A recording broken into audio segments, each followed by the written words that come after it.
Pinalayas ang batang ampon na tumira sa gubat. Pero pinag-agawan sila nang madiskubre na pinapahanap siya ng... Kayo po bang ina ni Onel? Bungad ni Herero matapos makaharap ang sinasabing ina raw ni Onel. Kunot noong umayos ang ginang at halos umangat ang kilay niya nang makita ang lalaki. May mga kasama itong tauhan na mas lalong nagpaarko sa kilay niya. Ako nga po, bakit po? Ano pong sadya natin? May hinang sambit ng madrasta. Hinahanap ko po si Onel. Dagdag pa nito bago ngumiti ng banayad sa ginang. Kung bago ka pa lang sa channel na ito, Ate Jane TV, huwag kalimutang pindutin ang notification bell and subscribe button.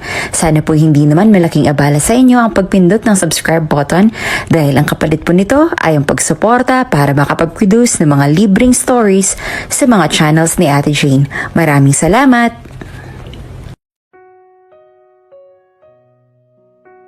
Ano na naman ba to, Fernando? Hirap na nga tayo sa paghahanap buhay, nagdagdag ka pa ng pakakainin? Bulalas ni Yunora nang malaman na gustong ampunin ng asawang si Fernando ang isang batang hindi naman ito kaano-ano. Kawawa naman kasi itong bata, mahal. Nakita ko kasing palaboy-laboy. Baka naman mapahamak lang to kung hinayaan ko lang kanina. Pagdadahilan pa ni Fernando. Di ilapit mo sa orphanage. May mga kumukup-kup naman sa mga ganyang palaboy-laboy na bata. May mga utang pa tayong dapat bayaran. Namewang si Yunora at nagpaypay ng karton. Sige na mahal, kahit ngayon lang. Matagal ko nang gusto mag-ampon ng lalaki. 2 babae ng anak natin. Kahit sana madagdagan man lang ng lalaki. Igiit pa ni Fernando. Nakabusangot pa rin si Yunora nang balingan si Fernando. Ang dalang bata ni Fernando ay sobrang dungis. May kapayatan rin at mukhang malnourished pa. Tiyak na matagal itong pag-gala-gala sa lansangan. Hay nako, bahala ka. Kapag naghirap pa tayo lalo, ay kasalanan mo talaga. Saka na nag-walk out si Yunora. Masayang binalingan ni Fernando ang bata. Ibig sabihin ay payag na ang asawa. Kaagad namang inasikaso ni Fernando ang nasa edad 5 taong gulang ni si Onel. Iyon ang naaalala ng bata noong tinanong niya ito ng pangalan nito. Onel daw ang pangalan nito. Simula ngayon, Onel, dito ka natitira sa amin ha.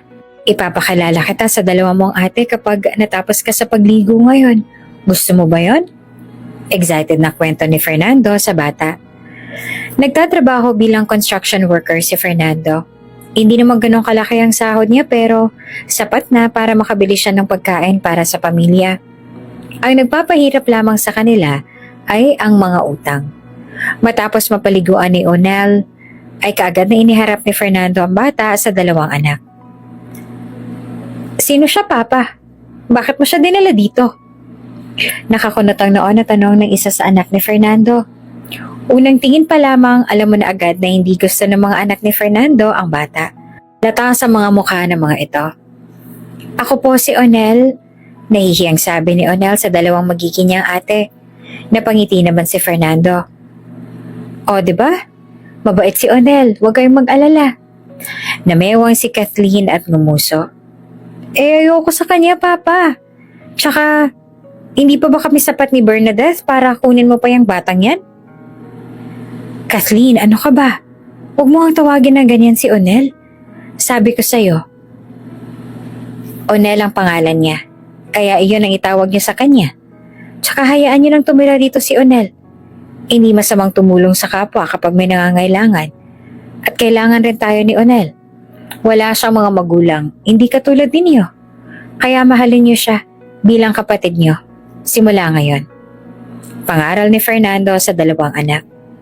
Katulad ni Kathleen at Bernadette ay disgusto rin si Yunora sa pagtira ni Onel sa bahay. Napilitan lang itong payagan ng asawa dahil mapilit ito. Kaya nga sa tuwing wala si Fernando ay inuutusan ni Yunora si Onel. Kahit nga hindi masyadong abot ni Onel ang lababo, ay pinipilit ni Yunora na paghugasin ng plato si Onel. Hanggang isang araw habang naghuhugas ang bata, ay bigla na lang nabasag ni Onel ang isa sa mga pinggan na hinuhugasan. Ano yan, ha? Bulyaw ni Yunora habang papalapit sa bata. Kaya malayo pa lang si Yunora ay natakot na kaagad si Onel. Naiyak ang bata nagsalita. Hindi ko po sinasadya, nadulas lang po sa kamay ko. Pag-amin ni Onel. 300 yan. Yan yung nabili ko sa mall, Mariosep naman, oo. Iritado at nanggigigil ni Yunora na sabi na namewang pa sa harapan ng bata. Sorry po, hindi na po mauulit. Paulit-ulit pa rin na umiiyak si Onel. Ngunit kahit alam ni Yunora na totoong hindi sinasadya ng bata, ay kumuha pa rin siya ng hanger para paluin si Onel. Kaya nga hindi na natapos sa ginagawa nito si Onel. Ikinulong ito ni Yunora sa silid nito at hindi pinakain ng tanghalian. Buti nga sa kanya, tatanga-tanga kasi. Ani Bernadette na hinahagod pa ang buhok ng hawak na Barbie. Patuloy silang naglaro ni Kathleen sa silid na animoy, hindi nila narinig ang umiiyak na si Onel. Gabi na nang umuwi si Fernando at sa hapon pa lang ay kinausap na ni Yunora sina Bernadette at Kathleen na huwag sabihin kay Fernando ang ginawa ng ina kay Onel. Maging si Onel ay kinausap na rin ni Yunora. Kapag nagsumbong ka sa ama mo, malalagot ka talaga sa akin. Kung ayaw mong ibalik ulit kita sa kalye na pinanggalingan mo, makinig ka sa akin at huwag na huwag kang magsusumbong. Banta ni Yunora kay Onel.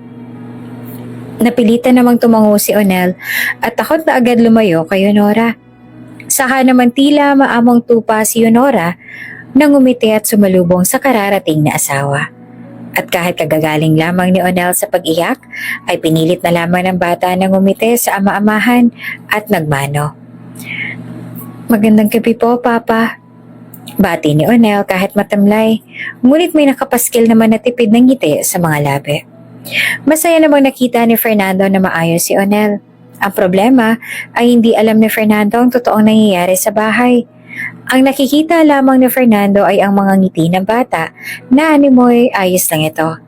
Wala itong kaalam-alam na huwad lamang iyon.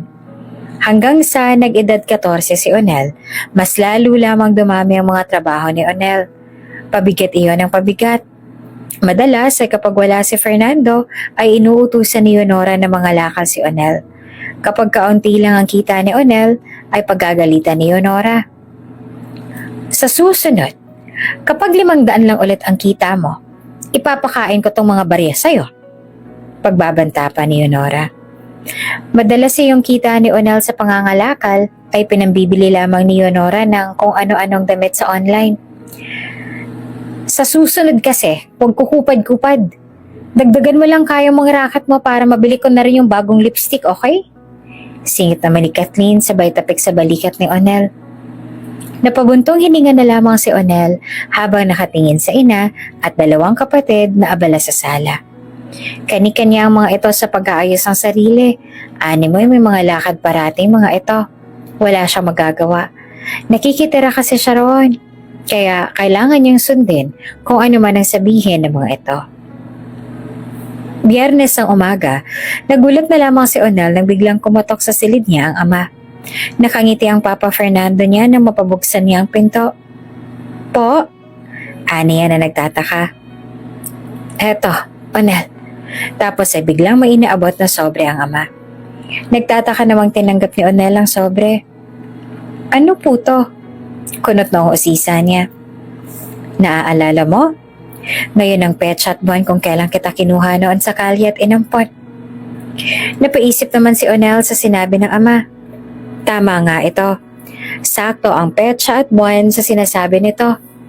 Hindi niya makakalimutan ang mga panahong yon. Nang biglang may napagtanto ay bigla na lamang napaiyak si Onel. Iniisip niyang baka balak na siyang paalisin ng ama. May duda siya rito sa hawak niyang sobre. May mali po ba ako nagawa? Papaalisin niyo po ba ako? Patuloy siyang umiiyak. Kaagad namang umiling si Fernando. Nabahala ito nang makita ang pag-iyak ni Onel. Nako iho, hindi yan ang ibig kong sabihin. Binigyan kita niyan dahil ngayon ang kaarawan mo. Hindi mo naaalala? Saktong ito lang kasi ang panahong inampon at inuwi kita. Paliwanag kaagad ni Fernando upang hindi na mag-isip pa ang iba si Onel. Natigilan naman si Onel at bahagyang napahiya. Sa kanya napagtantong tama nga ang ama. Ngayon nga pala ang kaarawan niya. Abalang-abala kasi siya kaya't hindi niya na naisip ang kaarawan niya. Gamitin mo yan at bilhin mo ang gusto mo. Sa rami ng kaarawang pinalampas ko, ngayon lang kita mabibigyan. Pagbasensyahan mo na kung ano man ang nakayanan ko. Aning ama. Kaagad siyang umiling. Hindi na po kailangan. Mas kailangan po sa bahay ito. Lalo na si mama. Mas kailangan niya po ang perang to. Umiling din si Fernando. Sige na, parati naman ako nag-aabot ng pera sa mama mo. Huwag mo na siyang isipin. Tsaka, mag-aabot naman ako sa kanya bukas. Sahod bukas eh. Alam mo namang yung mama mo ang commander sa bahay na to. Pagkatapos sila mag-usap ng ama ay pumasok na rin sa trabaho ito. Kaya lang, segundo lamang ay biglang kumatok ang kanyang ina. Binigyan ka ni Fernando ng pera? Bungad kaagad ni Honora. Hindi siya kaagad nakapagsalita. Nagulat siya at nagugulahan pa siya kung dapat niya bang sabihin sa ina ang tungkol sa binigay na pera. Ayaw ng kanyang amang malaman ng ina niya na nagbigay ito ng pera. Ayaw niya namang biguin ng ama kahit na gustong-gusto niya nang ibigay ang pera sa kanyang ina. Pakiramdam niya ay wala siyang karapatan sa pera ng pamilyang iyon. Dahil nakatanim sa utak niyang hindi siya parte ng pamilya at ampon lamang siya. Sagot! Bulyo niya. Kaya't napakurap-kurap siya. Kalaunan ay tumango. Akin na, dali! Tapos ay nilahat ni Honora ang kamay kay Onel. Kaya napilitan si Onel na ibigay na lamang ang pera sa ina. Kung hindi pa kita pinuntahan dito, hindi mo pa ibibigay. Sa susunod, kapag inabutan ka ni Fernando, ibigay mo na kaagad sa akin. Hindi yung ganito na kailangan pa kitang puntahan dito. Kasi sa totoo lang, wala ka naman talagang karapatan sa pera ng asawa ko eh. Ampon ka lang naman. Ako ang gumagastos sa lahat na ginagamit at nilalamon mo dito sa bahay. Kaya umayos-ayos ka. Ani Honora, sabay hampas pa sa kanya ng sobre na laman ay pera. Saka siya iniwan ng ina. Nanlumong sumandal na lamang siya sa dingding ng silid. Umalis ang kanyang ina nung araw na iyon. Hindi niya alam kung saan ba ito nagpunta. Basta ang sabi lang nito ay siya na lang ang bahala sa mga kapatid niya. Isang tanghali ay bigla na lamang lumapit sa kanya si Kathleen, sabay abot ng nail cutter. Hoy, ampon! Gupitan mo ako ng kuko para may silbi ka naman. Ani Kathleen sabay upo sa harapan ni Onel. Nagwawalis kasi si Onel sa sala. Kaya lang, eto nga at manguutos na naman sa kanya ang ate Kathleen niya. Kaya wala siyang nagawa kundi ang sundin ang gusto nito. Hindi siya masyadong maalam sa paggupit ng kuko ng iba kaya kabado siya. Umayos ka, huwag kang manginginig-ginig dyan. Masasaktan mo ko niyan. Reklamo ni Kath, sabay hampas sa kanyang ulo. Kaya sinikap niyang makapag-focus. Kaya lang sa hindi sinasadya ay nagupit niya pati nga balat sa kuko ng ate niya. Napadaing si Kathleen at eretadong nasipa siya. Bobo ka ba? Bulyo nito sabay hampas sa kanya. Ang nagawa niya na lang ay takpan ng ulo ng mga kamay. Malakas kasing manghampas ang ate Kathleen niya, lalo na at mas malaki ito sa kanya. Sorry ate, sorry. Paulit-ulit niyang sambit. Sakto naman ang pagdating ng kanilang ina kaya mas lalo lang siyang kinabahan. Mama, tignan mo to. Nasugatan po ako. Sobrang sakit po, mama. Pumapalahaw na si Kathleen na magsumbong sa ina. Sino may gawa niyan? Iritadong tanong naman ni Honora. Si Onel, mama. Sabi ko naman sa kanya, dahan-dahanin niya lang yung paggupit ng kuko ko eh. Tapos itong ginawa niya. Kasi inutusan ko siya habang nagwawalis siya. Sure ako sinasadya na yun kasi nagalit siya nung inutusan ko siya. Ako sa ni Kathleen sa kanya. Kaya siya kaagad ang pinagbuntungan ng ina. Pinagahampas siya nito ng sapatos na napulot nito sa shoe rack sa sala. Yunora! Hanggang sa natigilan ng lahat nang umalingaw-ngaw sa buong bahay ang boses ng ama. Saktong-sakto na naabutan ni Fernando na sinasaktan ni Yunora si Onel. Ano ginagawa mo sa bata, Yunora? Bakas ang galit sa mukha ni Fernando. Hindi naman kaagad nakapagsalita si Yunora at ilang segundo pa bago ito muling nakapagsalita. Dinidisiplina ko lang ang anak mo. Nasaktan niya si Kathleen. Hindi naman tamang sinasaktan lang nitong si Onel, si Kathleen. Kawawa naman tong anak natin. Depensa ni Yunora. Binalingan ni Fernando si Onel. Anong nangyari? Anong sinasabi ng mama mong nanakit ka raw sa ate mo? Tanong ni Fernando kay Onel. Umiling naman si Onel. Pinagupitan po ni ate yung kuko niya sa akin. Hindi po ako marunong kaya aksidente ko po. Hindi po, Papa. Sinadya niya yon. Inutusan ko kasi siya habang nagwawali siya. Inutusan ko rin kasi siya kanina na linisin yung kwarto ko. Tapos pinaghugas din siya ng mama ng pinggan. Kaya ayan, naghihiganti tuloy siya. Gusto niya talaga akong saktan. Sumbong ni Kathleen. At matagal pa bago napagtanto ang nasabi. Pinagawa niyo ang lahat ng yon kay Onel? Kailan? Kapag wala ako? Naibalala si Fernando sabay baling kay Yonora na namutla na sa pagkakataong yon. Ano pang hindi ko alam, Yonora? Hindi ko inampon si Onel at binihisan para gawin yung alila sa bahay na to. Inampon ko siya at pinatira rito para maging kasapi ng pamilya natin. Tapos malaman-laman ko pa na iyon ang ginagawa niya sa bata. Baliw ni Fernando na umabot na hanggang sa silid ni Onel. Pinakit na si Onel ng ama. Naiwan sa sala ang nag-aaway na mag-asawa. Umiiyak si Onel habang naririnig ang mga pagtatalo na mag-asawa. Nagsisisi si Onel na nasugatan niya ang kanyang ate Kathleen. Hindi sana nauwi sa away ang lahat. Ngayon nagkagulo na ang pamilya dahil lamang sa kanya. At ano? Hahayaan mo na lang na masaktan ang anak mo? Isipin mong si Kathleen ang totoo mong anak, Fernando. Hindi ang batang yon. Kaya bakit ba mas matimbang sa'yo ang batang yon kaysa sa sarili mong anak? Nagdududa tuloy ako na baka anak mo talaga yan sa ibang babae at hindi lang bastang napulot mo lang. Ganti naman ni Yonora. Aba, ngayon inaakasahan mo pa akong nambababae? Ay, bakit? Hindi ba? Malinis ba talaga ang konsensya mo? Hindi na matiis ni Onel ang mga naririnig sa baba at tinakpan na lamang ng unan ang tenga. Hanggang sa nakatulugan na nga ni Onel ang nangyayaring yon. Kaya lang kinaumagahan ay nagising na lang siya sa palahaw na narinig sa baba. Kaya kaagad na bumaba si Onel upang malaman ang dahilan ng iyakan. Nakita niyang umiiyak na ang ina niya sa may pinto. Maging ang dalawang kapatid ay nag-iyakan din. Sa harapan ng tatlong babae ay may pulis. Nang mahagip siya ng ina ng mata ay kaagad siyang nilapitan ng ina at nanilisik ang mga mata na kaagad na dinambahan ng hampas ng walis tambo. Nang dahil sa'yo, wala na si Fernando. Dahil sa'yo ang hayop ka. Buliw ni Yonora at patuloy pa rin siyang hinahampas ng walis. Umawat pang mga pulis at kaagad na inalayo si Yonora.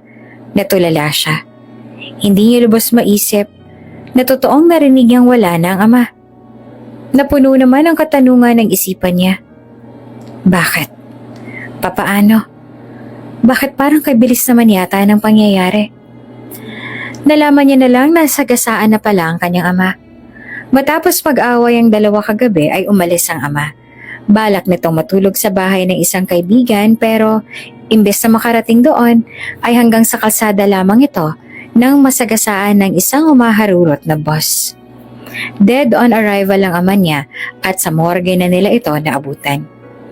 Kaagad itong inilagak sa bahay nila upang doon isagawa ang funeral. Kaya lang sa gabi ng lamay ay ibinuhos ni Yonora ang lahat ng galit kay Onel. Sa pagkakataong yon ay wala nang pipigil kay Yonora at hindi na ito magpipigil ng galit. Sana, ikaw na lang ang namatay, hayop ka. Wala ka na ngang silbi. Nagdala ka pa ng kamalasan sa buhay namin. Hayop ka. Sana hindi ka na lang inumpo ng asawa ko. E di sana tahimik ang buhay namin at hindi sana nangyari yun sa kanya. Ginamit ni Yonora ang buong lakas niya upang maisigaw ang lahat ng hinanakit kay Onel. Mama? Nanginginig na sabit ni Onel habang nakaluhod sa harapan ni Yonora. Dumapo ang malakas na sampal sa pisngi ni Onel mula kay Yonora. Huwag mo ako matatawag-tawag na mama. Hindi kita anak. Kahit kailan hindi kita itinuring na anak. Kaya kung gamitin niyang kakapalan ng mukha mo para isiping parte ka ng pamilyang to matapos sa mga kamalasang dinala mo sa pamilya ko. Kaya nga sa una pa lang ramdam ko na Ramdam ko ng malas ka at hindi ka nararapat na tanggapin ng pamilyang to. Patuloy pa ni Yonora. Ang tanging nagawa na lamang ni Onel ay umiyak. Hindi niya na magawang madepensahan ng sarili. Hanggang sa bigla na lang umakyat si Yonora at pumasok sa silid ni Onel. Nagulat na lamang si Onel nang bigla na lang kinuha ni Yonora ang mga gamit ni Onel at tinapon niyon sa sala. Kunin mo tong mga basura mo at lumayas ka na. Huwag na huwag ka nang babalik dito. Huwag na huwag mo nang subukang ipakita yung pagmumukha mo sa akin, kundi malalagot ka. Kaagad namang lumuhod sa harapan ng ina si Onel, pero mga hampas lang ang natanggap niya rito. Matigas pa sa bato ang puso ng ina sa mga oras na iyon. Lumayas ka na rito! Bigla na lang kumuha ng kutsilyo sa kusina si Yonora at itinutok ito kay Onel. Takot namang napaatras si Onel. Iilang gamit lang na bitbit niya palabas dahil sa takot. Nagkagulo na rin ang mga tao dahil tila nagdidilim na rin ang paningin ni Yonora nang habulin si Onel ng kutsilyo. Mabuti na lang at nahawakan kaagad niya at nagawa pang tumakas si Onel. Kaya lang sa daan ay isang lasing na lalaki rin ang humarang kay Onel. Tara, inuman tayo, nakangisi na sabi ng lasing. Kagagaling lamang ni Onel sa trauma dahil sa ginawa ng ina, kaya gulat na napatakbo si Onel patungo sa kung saan. Hindi na alam ni Onel kung saan siya dadalhin ng mga paa niya. Namalaya na lamang niyang nasa gitna na siya ng gubat. Madilim at hapong-hapo na siya sa pagtakbo. Habol-habol lang hininga niya nang makahinto siya. Nasaan ako? Hindi pwede. Umiiyak na sambit niya sa sarili. Hindi niya alam kung sisigaw ba siya ng tulong o ano. Nalilito na siya kung ano ba ang dapat na gawin. Ngayong nakikita niya ang kadiliman sa gitna ng kagubatan, ay mas lalo lamang siyang nakaramdam ng takot. Hanggang sa napasubsob na lamang siya sa damuhan at walang ibang nagawa kundi ang magdasal para sa kaligtasan niya. Ipinikit niya ang mga mata at nakatulog dahil sa pagod. Ligtas na nagising kinabukasan si Onel. Tahimik ang kagubatan na magising siya. Kaya lang, maingay naman ang tiyan niya kinaumagahan dahil na rin sa gutom. Hindi niya alam kung anong maaaring kuning bungang kahoy na maaaring kainin. Iilan lang naman ang alam niyang prutas sa gubat kaya iyon na lang din ang pinagtiisan niya. Hindi siya kailanman nagpatukso na kumuha ng iba pang prutas na hindi naman siya pamilyar. Nang mabusog siya ay sunod niyang hinanap ang tubig. Iilan lang din ang kagamitang dala niya. Pero nagpapasalamat siya nang malaman na nakapagdala siya ng maliit na kutsilyo at lighter. Kahit hindi masyadong maalam ay gumawa siya ng maliit na bahay para maging pansamantalang tulugan niya sa gabi. Gustong makalabas si Onel sa kagubatan, pero dumaan na lamang ang 2 linggo ay hindi niya pa rin mahanap ang daan palabas ng kagubatan. Kaya kalaunan ay nawalan na rin siya ng pag-asa. Pinagbasta niya ang mga nagawa niya mula noong dumating siya. Nakagawa siya ng magandang bahay. Maliit ngunit gawa sa mga kawayan at pawid. Doon sa kagubatan, may maganda at maliit siyang bahay. May mga nakakain siya. Marunong na din siyang manghuli ng isda sa sapa. Samantalang kapag lumabas pa siya, nandoon ang ina niyang galit na galit sa kanya na maaaring biglaan na lang siyang lapitan para saksakin. Siguro ay mas mabuting manatili na lang ako rito. Huwag ko na lang pangarapin na mahanap pang daan pa uwi.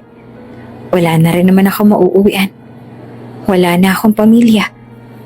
Nalulungkot na sambit ni Onel sa sarili. Habang tumatagal ay natuto na rin si Onel na mabuhay sa gitna ng kagubatan. Maliban sa panghuhuli ng isda ay eksperto na rin si Onel maging sa panghuhuli ng baboy ramo. Mas lumawak ang kanyang kaalaman sa pamumuhay sa gitna ng kagubatan. Hanggang sa isang araw, habang hinahabol niya ang isang matabang baboy ramo, ay hindi naman sinasadyang natuntun niya ang daan palabas ng kagubatan. Oh, sa wakas! Bulalas si Onel. Kaagad niyang kinuha ang bag at iba pa niyang mga gamit para umalis na sana. Pero biglang napagtanto niyang napamahal na sa kanya ang lugar na yon. Hirap na siyang iwan niyon ngayon. Kaya sa huli, pinili niyang manatili na rin doon. Ang ginawa niya ay lumalabas na lamang siya minsan sa gubat upang mangolekta ng mga binhi ng gulay na pwede niyang itanim sa hardin niya sa labas ng bahay. Hanggang sa dumami at lumaki ang naging garden niya. Marami bang mga gulay mo, Onel? O sisa na nagbebenta kay Onel ng mga binhi ng gulay? Opo, marami-rami na rin po. Hindi ko na nga po alam kung paano ko uubusin yan sa isang linggo. Matataba kasi at mabilis lumaki at namumunga. Abay, ibenta mo na yan sa akin, Onel. Pwede mo namang ibenta kung marami na, magkakapera ka pa. Mas mabuti na yon at may pera ka pang pambili ng bigas mo. Ani ng tindero ng binhi. Hindi naman lubos sa kalain ni Onel na maaari niya palang gawin iyon, kaya nga simula nung malaman niyang pwede pala niyang pagkakitaan ng gulayan niya ay mas pinalaki pa niya ang garden niya hanggang sa naging regular niya ng tagabili ang binibilhan niya rin ng mga binhi ng gulay. Mas malaki pa ang naging tulong ng gulayan niya dahil sa pagsisikap niya. Iyon na rin ang pinagkukuhanan niya ng lahat ng kailangan niya. Kaya nga mula sa sobrang liit na kubo ay nakabili na rin siya ng ilang materyales para sa bago niyang bahay sa gubat. Kaya lang, nalulungkot si Onel sa tuwing nakikita niya ang mga estudyanteng kasama ang mga magulang papasok sa school. Napapatigil siya at pagmamasa ng mga batang masayang hinahatid ang mga magulang nila. Kung nandito kaya ang mga magulang ko, mamahalin din kaya nila ako ng ganyan? Nasaan na kaya sila? Naitanong niya sa sarili. Kalaunan ay binaliwala niya na lamang yon at nagpatuloy na lamang patungo sa tindahan kung saan siya nagde-deliver ng mga preskong gulay. Maging ang bumibili ng kanyang gulay ay nag-expand na rin ng business. Mula sa maliit na tindahan ng gulay ay palaki na rin ito ng palaki. Nako, Onel, andito ka pala. Halika't magkape ka. Anyaya ni Mang Kadong na naabutan niya pang nagkakape. Sige po, tapos na po ako. Salamat na lang. Aniya. Meron na rin siyang mga kamatis at iba pang gulay na matatagpuan din sa tindahan ni Mang Kadong. Abala pa nga si Mang Kadong sa umagang yon dahil kay Mang Kadong na madalas bumibili ang mga taong nakatira roon. Maghihintay lamang si Onel na makabakante si Mang Kadong bago nito asikasuhin ang ibebenta niyang gulay rito. Umupo muna siya sa bakanting upuan sa tabi habang naghihintay sa matanda. Bakit kasi tatanga-tanga kayo? Natigilan si Onel nang may maulinigang nag-uusap na customer. Nakatakas tuloy ang babae. Kung isumbong tayo nun, paano ko malaman ng ama niyang tayo ang kumidnap sa kanya? Magiging wanted pa tayo hanggang dito. Alam mo namang makapangirihan ng ama nun. Napalunok si Onel sa sunod-sunod na narinig. Bago pa man mapansin ang mga itong narinig niyang pinag-uusapan ng mga ito, ay kaagad na siyang nagtungo sa likod para ilagay doon ang mga gulay nila. Babalikan niya na lamang mamaya. Kinabahan si Onel habang pabalik siya sa kubo niya. Hindi niya naman sinasadyang marinig ang delikadong pag-uusap ng dalawang lalaking yon. Nang hapon ding yon ay wala siya sa sarili habang inaasikaso ang garden niya. Hindi niya lubos akalaing hanggang sa liblib na lugar na iyon ay umabot pa roon ng mga masasamang tao. Gabi na nang bumalik siya sa tindahan ni Mang Kadong. Nagtaka rin si Mang Kadong kung bakit siya umalis kanina. May binalikan lang po ako sa bahay kanina. Naisip kong ngayon ko na lang balikan tong mga gulay ko. Pagdadahilan niya pa. Ibinigay na rin ni Mang Kadong ang bayad sa kanya matapos itong timbangin ng mga gulay na nasa malaking basket niya. Maagang inasikaso ni Onel ang mga tanim niya kinaumagahan. Malaki-laki na rin ang garden niya kaya't marami-raming tubig na ang kailangan niya para madiligan ang lahat ng tanim niya. Kaya nga sa sapa siya kumukuha ng tubig. Nagpapasalamat siya at malapit na din sa tinitirhan niya ang sapa na pinagkukuhanan niya ng tubig. Kaya lang, nagulantang siya kinaumagahan nang makita ang isang babaeng nakayukyok sa malaking bato. Kaagad niyang nilapitan ng babae. Maraming galos ang babae at nakayapak pa. May mga sugat din ito sa paa. Bata, gising! Niyugyug niyang balikat nito. Pero hindi pa rin ito gumigising. Kaya nga nakapagdesisyon na lang siya na isakay ito sa likuran niya at dalhin sa maliit niyang bahay. Kinakabahan siya habang pinagmamasdan ng ayos ng babaeng bata. Gutay-gutay na ang tela ng damit nito at mukhang nakaranas ito ng matinding paghihirap sa kagubatan. May kaunting kaalaman naman siya sa mga herbal medicine na nasa kagubatan dahil iyon sa tulong ni Mang Kadong na siyang may alam sa mga ganoon. Ginamot niya ang bata at saka pinainom ito ng tubig. Dumaan din ang 3 araw bago ito nagkamalay at nagawa na rin magsalita sa wakas. Ako si Fiona. 12 years old po ako. May mga lalaki pong dumukot sa akin nung nakatakas ako. Dumiretso po ako sa kagubatan tapos nakarating ako rito. Nanginginig pa si Fiona nang ikwento iyon sa kanya. Naaalala niya kaagad ang mga lalaking narinig niya nag-uusap sa tindahan ni Manong Kadong. Tsak niyang iyon ang mga lalaking gumawa nito kay Fiona. Ako naman si Onel.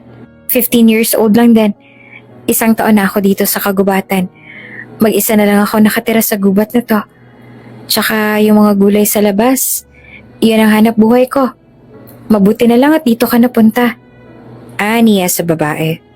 Umiyak naman ang babae. Salamat sa pagtulong sa akin. Pwede bang wag mo muna akong paalisin? Pwede bang dito na muna ako? Wala kasi akong ibang mapuntahan. Wala akong alam sa lugar na to. At natatakot ako na baka habulin na naman ako ng mga lalaking kumidnap sa akin. Wala naman talagang balak si Onel na paalisin si Fiona doon. Alam niyang mahirap ang kalagayan nito at saka naranasan niya na rin ang ganoong kahirap na sitwasyon kaya naiintindihan niya ang babae. Mas mahirap nga lang kay Fiona dahil buhay nito ang nakasalalay sa pagkakataong yon. Hindi ako marunong sa mga gawain mo rito pero willing naman ako matuto. Tutulong ako sa anumang mga gawain mo dito. Ani ni Fiona na may bakas ng pagmamakaawa ang mga mata. Ngumiti siya. Huwag ka mag-alala. Ayos lang naman na dumito ka na muna. Tumira ka rito hanggat kailan mo gusto. Mag-isa lang din naman ako dito. Mas mabuti ngayon na may makakasama na ako simula ngayon. Kumislap ang mga mata ni Fiona at kaagad na napangiti at saka yumakap kay Onel. Simula noon ay naging matalik na silang magkaibigan. Hindi nga marunong si Fiona sa gawaing bahay pero madali namang turuan ng babae.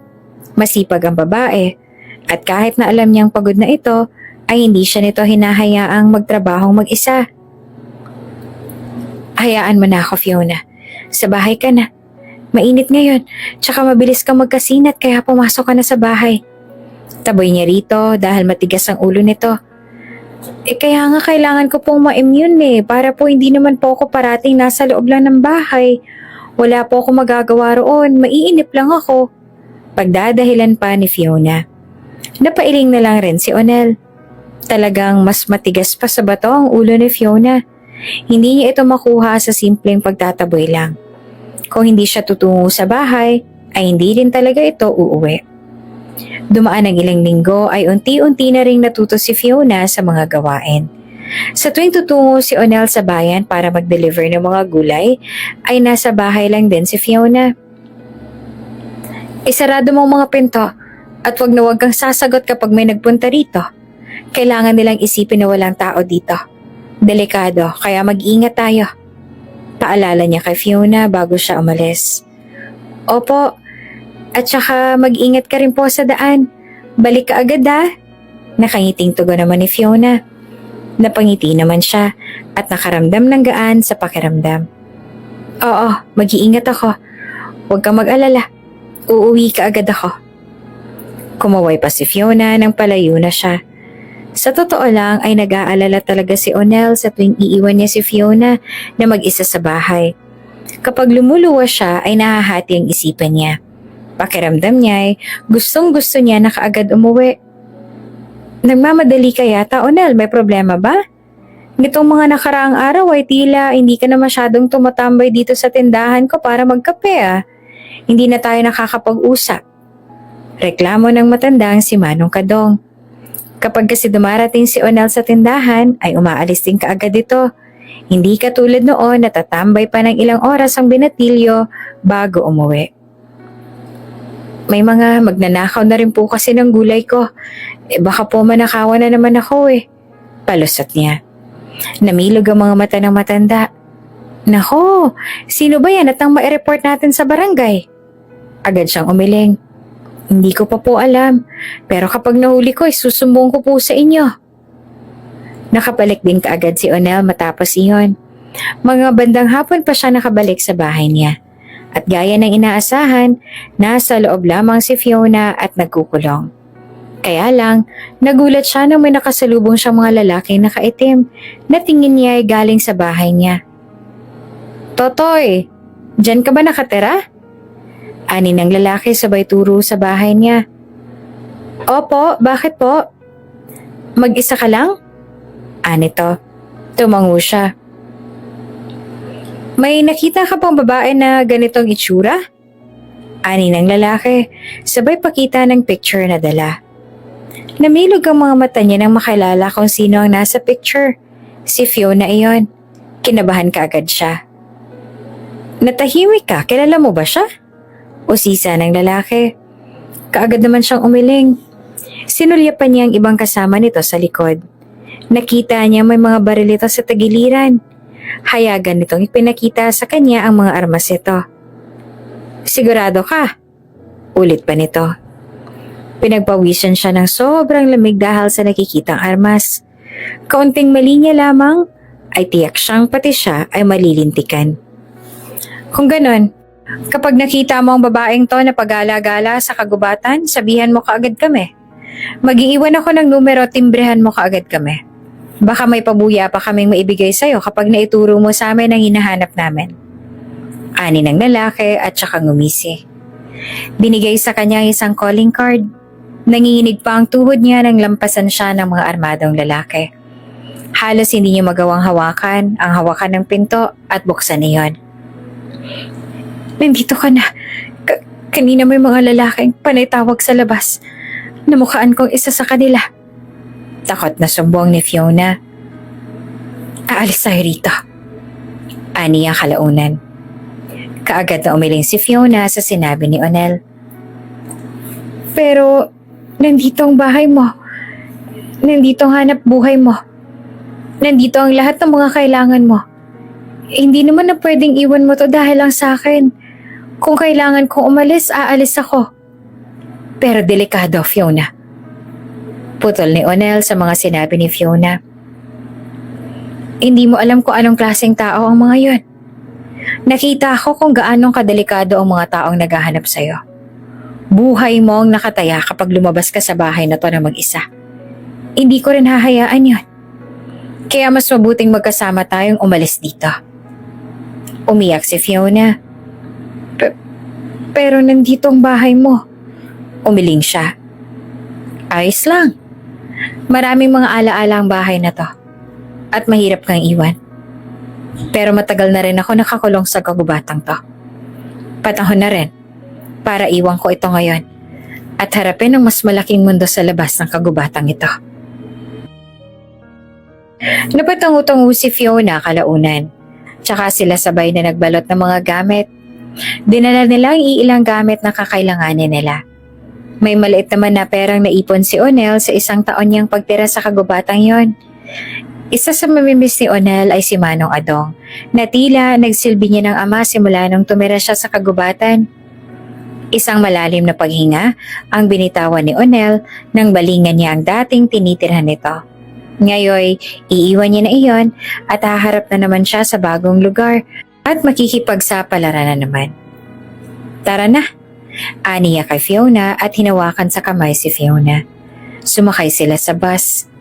Hindi nila alam kung saan sila tutungo. Ang importante ay makalayo sila doon. Hanggang sa nalaman nilang nakarating sila sa kabilang bayan.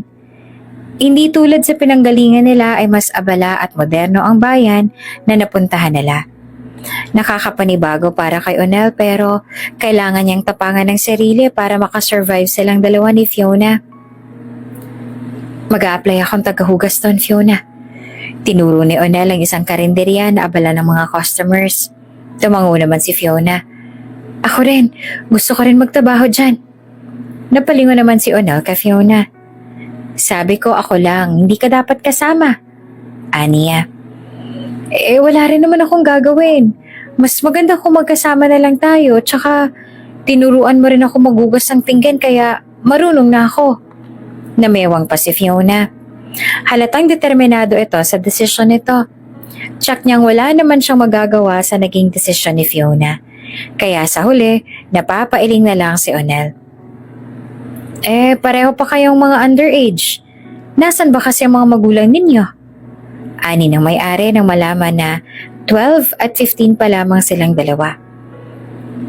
Tumakas po kami sa ampunan, tsaka masipag po kami, wag po kayo mag-alala. Lalo na po tong si Kuya Onel ko. Pagmamayabang pa ni Fiona sabay tapik sa balikat ni Onel. Oops! May break muna. Gusto mo bang ma-shoutout dito sa channel ni Ate Jane? Mag-comment lang ng lesson you learned from the latest story uploaded. Dahil pipili kami ng isang best comment of the day para i-shoutout sa susunod na upload. Kaya huwag kalimutang mag-iwan ng lesson you learned after you watch this video. Maraming salamat! Shoutout nga pala sa ating tagapakinig na si Lorna Mahen. At ang sabi niya, mahalin, respect, render care, show your love habang buhay pa. Don't wait to lose your parents para hindi ka magsisi. Masarap ang feeling kapag kapiling mo pa ang parents mo, lalo na't matanda, na naibigay mo yung best mo to serve, care, and love him. Hindi ka makokonsensya habang buhay at mapapasaya mo pa ang parents mo. Maraming salamat sa pakikinig. Hanggang sa muli. Napabuntong hininga ang may-ari ng karinderya. Alahala, sige. Basta huwag kayong maingay sa mga edad nyo, ha? At baka makasuhan pa ako ng child abuse. Ani ng may-ari na bumigay rin kalaunan. Napa-thumbs up pa si Fiona kay Onel kalaunan. Nagpapasalamat si Onel at madiskarte rin si Fiona kaya nakalusot sila. Stay in ang kainan na iyon pero iilan lang ang stay in dahil mababa ang sahod kapag stay in. Mas malaki kapag stay out. Kaya lang kung susumahin parang ganun lang din naman ang gastos. Malaki nga ang sahod mo pero hindi naman fix ang sahod dahil rerenta ka pa ng bahay. Magbabayad ka pa ng tubig at kuryente. Tapos pagkain pa. Kaya mas mabuti na rin ang stay in. At least malinis na ang sahod na matatanggap. Tsaka naisip din ni Onel na mas malaki pala ang pera niya sa pagtatrabaho kaysa noong nagbebenta lang siya ng gulay. Mas nakakapag-ipon siya ngayon. Parating naghahanda si Onel. Hindi niya alam kung kailan sila kailangang tumakas ulit. Baka bigla na lamang malagay sa alanganin ng buhay nila ni Fiona. Mas maigi na iyong may naitabi siyang pera para mas madali silang makatakas. Umabot sila ng 5 buwan sa karinderyang iyon. Sa pagkakataong iyon ay pareho na sila ni Fiona na may ipon. Tatawag ako kay Papa kapag nakaipon na tayo ng malaki. Hihingi ako ng tulong sa kanya. Isusumbong ko ang lahat ng nangahamak sa atin. Tapos, sasabihin ko kay Papa na doon na tumira sa amin. Masayang wika ni Fiona sa kanya nang matutulog na sila isang gabi. Natahimik lamang si Onel. Hindi niya kasi alam kung sasamahan niya pa rin si Fiona kapag dumating na ang panahong na ibalik niya na sa pamilya nito ang babae. Hindi naman pwedeng manatili lamang siya sa tabi ni Fiona habang buhay. May sarili siyang buhay at isa pa'y mayaman si Fiona. Hindi siya nabibilang sa mundong ito. Kung ano man ang mga nangyayari ngayon, ay kailangan na iyong ibaon ni Fiona sa limot. Maging siya. Huwag mo po akong iiwan ha. Bali ni Fiona kay Onel. Napalunok naman si Onel at hindi kaagad nakasagot. Ang totoo niyan ay hindi niya iyon maipapangako. Ayaw niya rin namang magsinungaling sa babae. Diba? Ulit nito na mapansin na natahimik siya. Ngumiti siya at ginulo ang buhok ng babae. Matulog ka na. Kung ano-ano na lang yung sinasabi mo, maaga pa tayo bukas. Tsaka ilalagay ka na sa cashier bukas. Mas abala ka na kaysa sa akin. Ramdam naman ni Onel na tila gusto pang magsalita ni Fiona pero hindi niya na ito tinuloy. Mga bandang 12:00 na ng gabi nang marinig ni Onel na may kausap sa cellphone ng amo. Iihisa na siya pero natigilan ng marinig ang pangalan ni Fiona. Oo, may kasama siyang lalaki. Pangalan niya ay Onel. Dadalhin ko sila sa inyo bukas. Basta yung pinag-usapan natin, ha? 50,000 kapag nadala ko sa inyo dyan ng dalawa. Ani ng amo nila. Namilog ang mga mata ni Onel at kaagad na binalikan si Fiona. Naalimpungatan pa nga si Fiona nang gisingin niya. Hindi na sila dapat pang abutan ng umaga roon. Kailangan na nilang tumakas. Hindi na nila dinala ang mga gamit nila. Ang importante ay may dala silang pera. Saan kayo pupunta? Bulalas ang amo nila nang makita silang binubuksan nila ang gate ng bahay. Para silang naitulos sa kinatatayuan nang marinig ang boses ng amo. May bibilhin lang po kami. Palusot pa ni Onel. Ngumisi ang amo nila. Alam ko ang gagawin ninyo, tatakas kayo. Namilog ang mga mata nilang pareho. Hali kayo, huwag nang matigas ang mga ulo para hindi na kayo masaktan pa. Ani ng amo nila na nakangisi pa rin. Pero hindi sila nagpadala at binuksan pa rin ang gate. Kaya nga sumugod na ang amo nila. Pero may hawak na malaking kahoy si Onel at mabilis na inahampas sa amo nang makalapit na ito sa kanila. Kaya nahimatay ito. Napatay mo siya?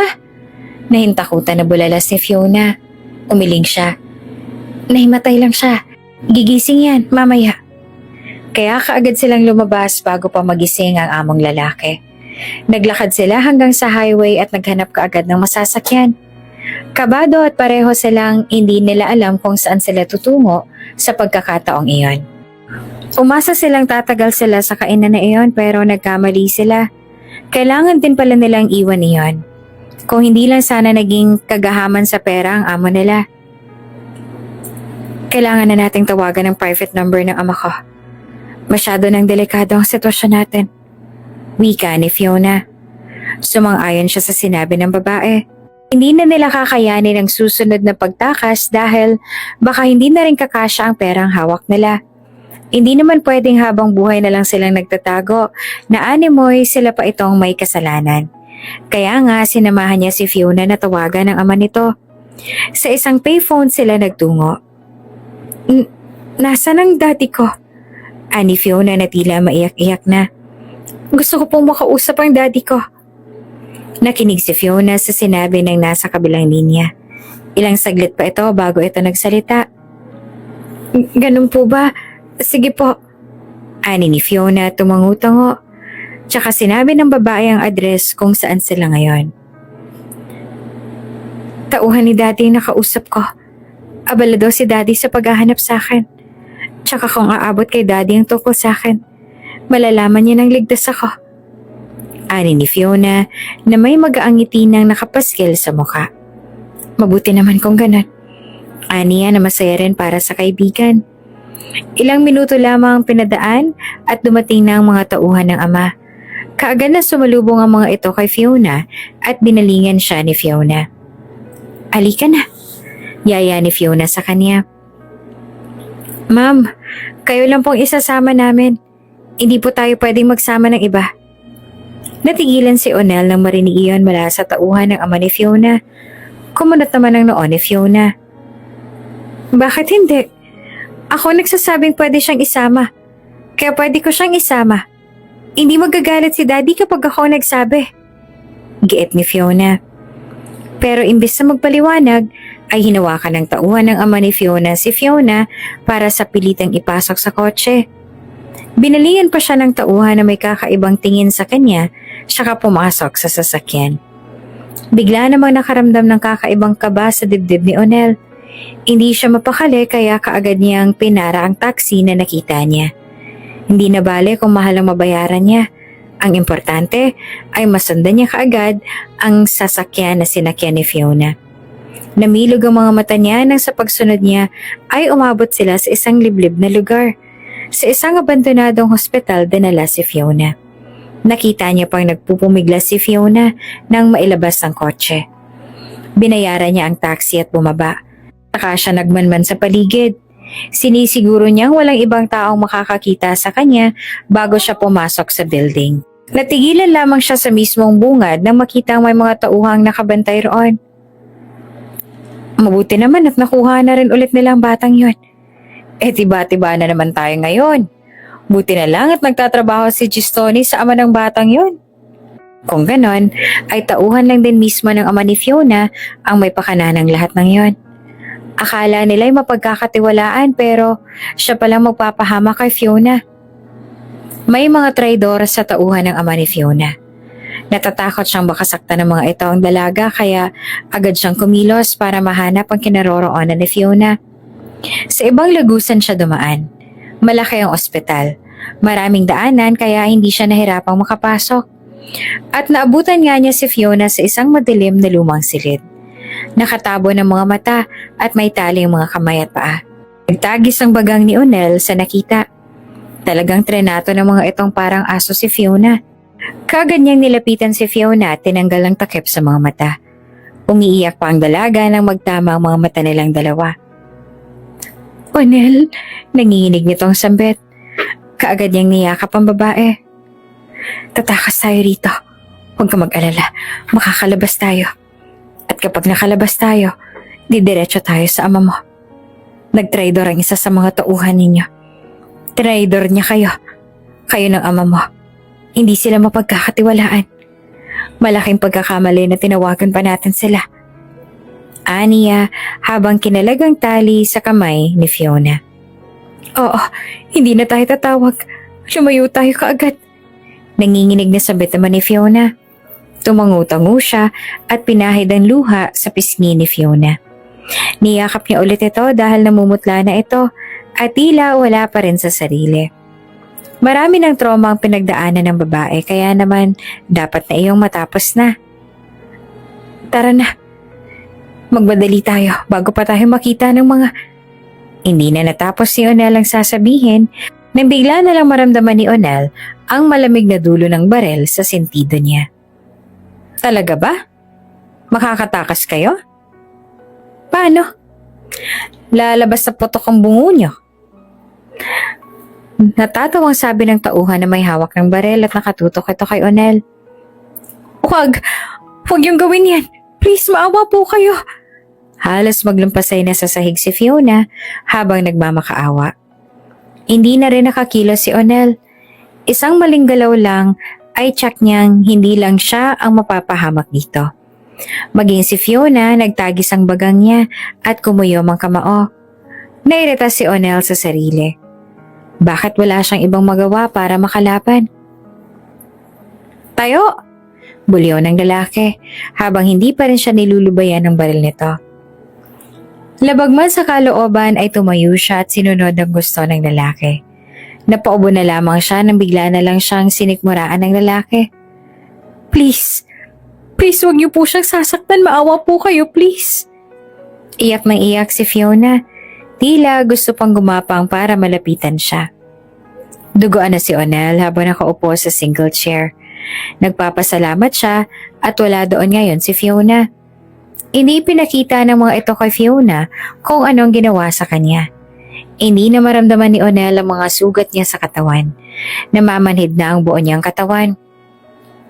Kanina pa siyang sinasaktan ng mga tauhan at tila ginawa na lamang na punching bag sa tuwing board ang mga ito. Wala na siyang pakialam. Ang importante ay alam niyang hindi sinaktan ng mga ito si Fiona. Debali nang siya ang pagbuntunan ng mga ito.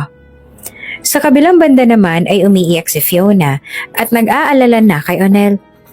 Bago kasi umalis si Fiona at inihiwalay kay Onel ay nakita niya pa kung paanong sinaktan ng mga ito ang lalaki. Halos magmakaawa siya na wag siyang kunin sa tabi ni Onel at wag itong saktan ng mga kidnappers. Pero tila bingi lamang ang mga ito. Hoy, bata! Kakausapin ka raw ng pinuno namin. Isa sa mga tauhan ay nagtungo sa kulungan niya. Sumunod siya dito at kagad na narating nila ang kabilang silid. May mga lumang upuan doon at may nag-iisang bumbilya sa gitna.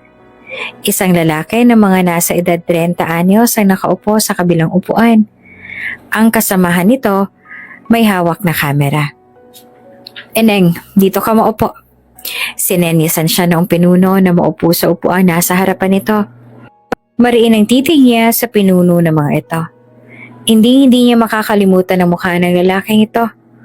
Kumuyom ang kamao niya bago naupo sa upuan sa harapan nito. Gagawa tayo ng video para ipadala sa ama mo. Ngayong gabi namin ipapadala to kaya't umayos ka kung ayaw mong malagot sa amin. Ani ng pinuno ng mga ito. Nagtagis ang bagang niya bago nagsalita. Paano kung ayaw ko? Ngumisi ang pinuno. Di sasaktan namin ulit yung kaibigan mo sa kabilang silid. Napatayo siya sa iritasyon at nahawakan ng tauhan ng magkabilang balikat para paupuin siya ulit. Huwag niyo sasaktan ang kaibigan ko. Buliyaw niya. Aba, matapang itong anak ni Rero Meltran na pinuno Natatawang saad ng isang kasama ng mga kidnappers. Hindi niya na magagawa yan kapag tinapos kong buhay ng kaibigan niyang yon. Ani ng pinuno sabay ngisi. Kumuyom ang kamaon niya sa galit. Ngayon makisama ka na sa amin. Dahil wala ka rin namang magagawa. Ani ulit ng pinuno. Bago niyo ako kuhanan ng video, may hihingin akong pabor. Ilang saglit ay nasambit ni Fiona. Makikisama siya ng maayos kapag pinagbigyan siya ng mga ito. Hindi lang naman ng mga itong may hawak na alas sa kanila. Oh, matapang ka bata. Pero paano kung ayoko naman? Siya naman itong iniinis ng pinuno. Sasabihin ko rito sa mga kasamahan mo ang totoo mong plano. At kung ano mga pinag-usapan niyo ng taong nagngangalang Vicente. Napansin naman ni Fiona ang panlalaki ng mga mata ng pinuno. Iyon ang alas na meron siya. Nung unang nakidnap siya ng mga ito, ay narinig niya sa pinuno na itatakas nito ang perang makukuha at hindi nahahatian ng mga tauhan nito. Tutulungan ito ng taong nagngangalang Vicente. Sige, hayaan niyo siya sa gusto niyang gawin. Basta, huwag niyo lang siyang patatakasin. Binalingan ng pinuno ang tauhan. Sinabi niya sa mga itong gusto niyang puntahan si Onel sa kulungan nito. Naabutan niyang halos maligo na ito sa sariling dugo. Kaagad siyang dumalo at kaagad na itinaas ang ulo ni Onel para umunan sa kandungan niya.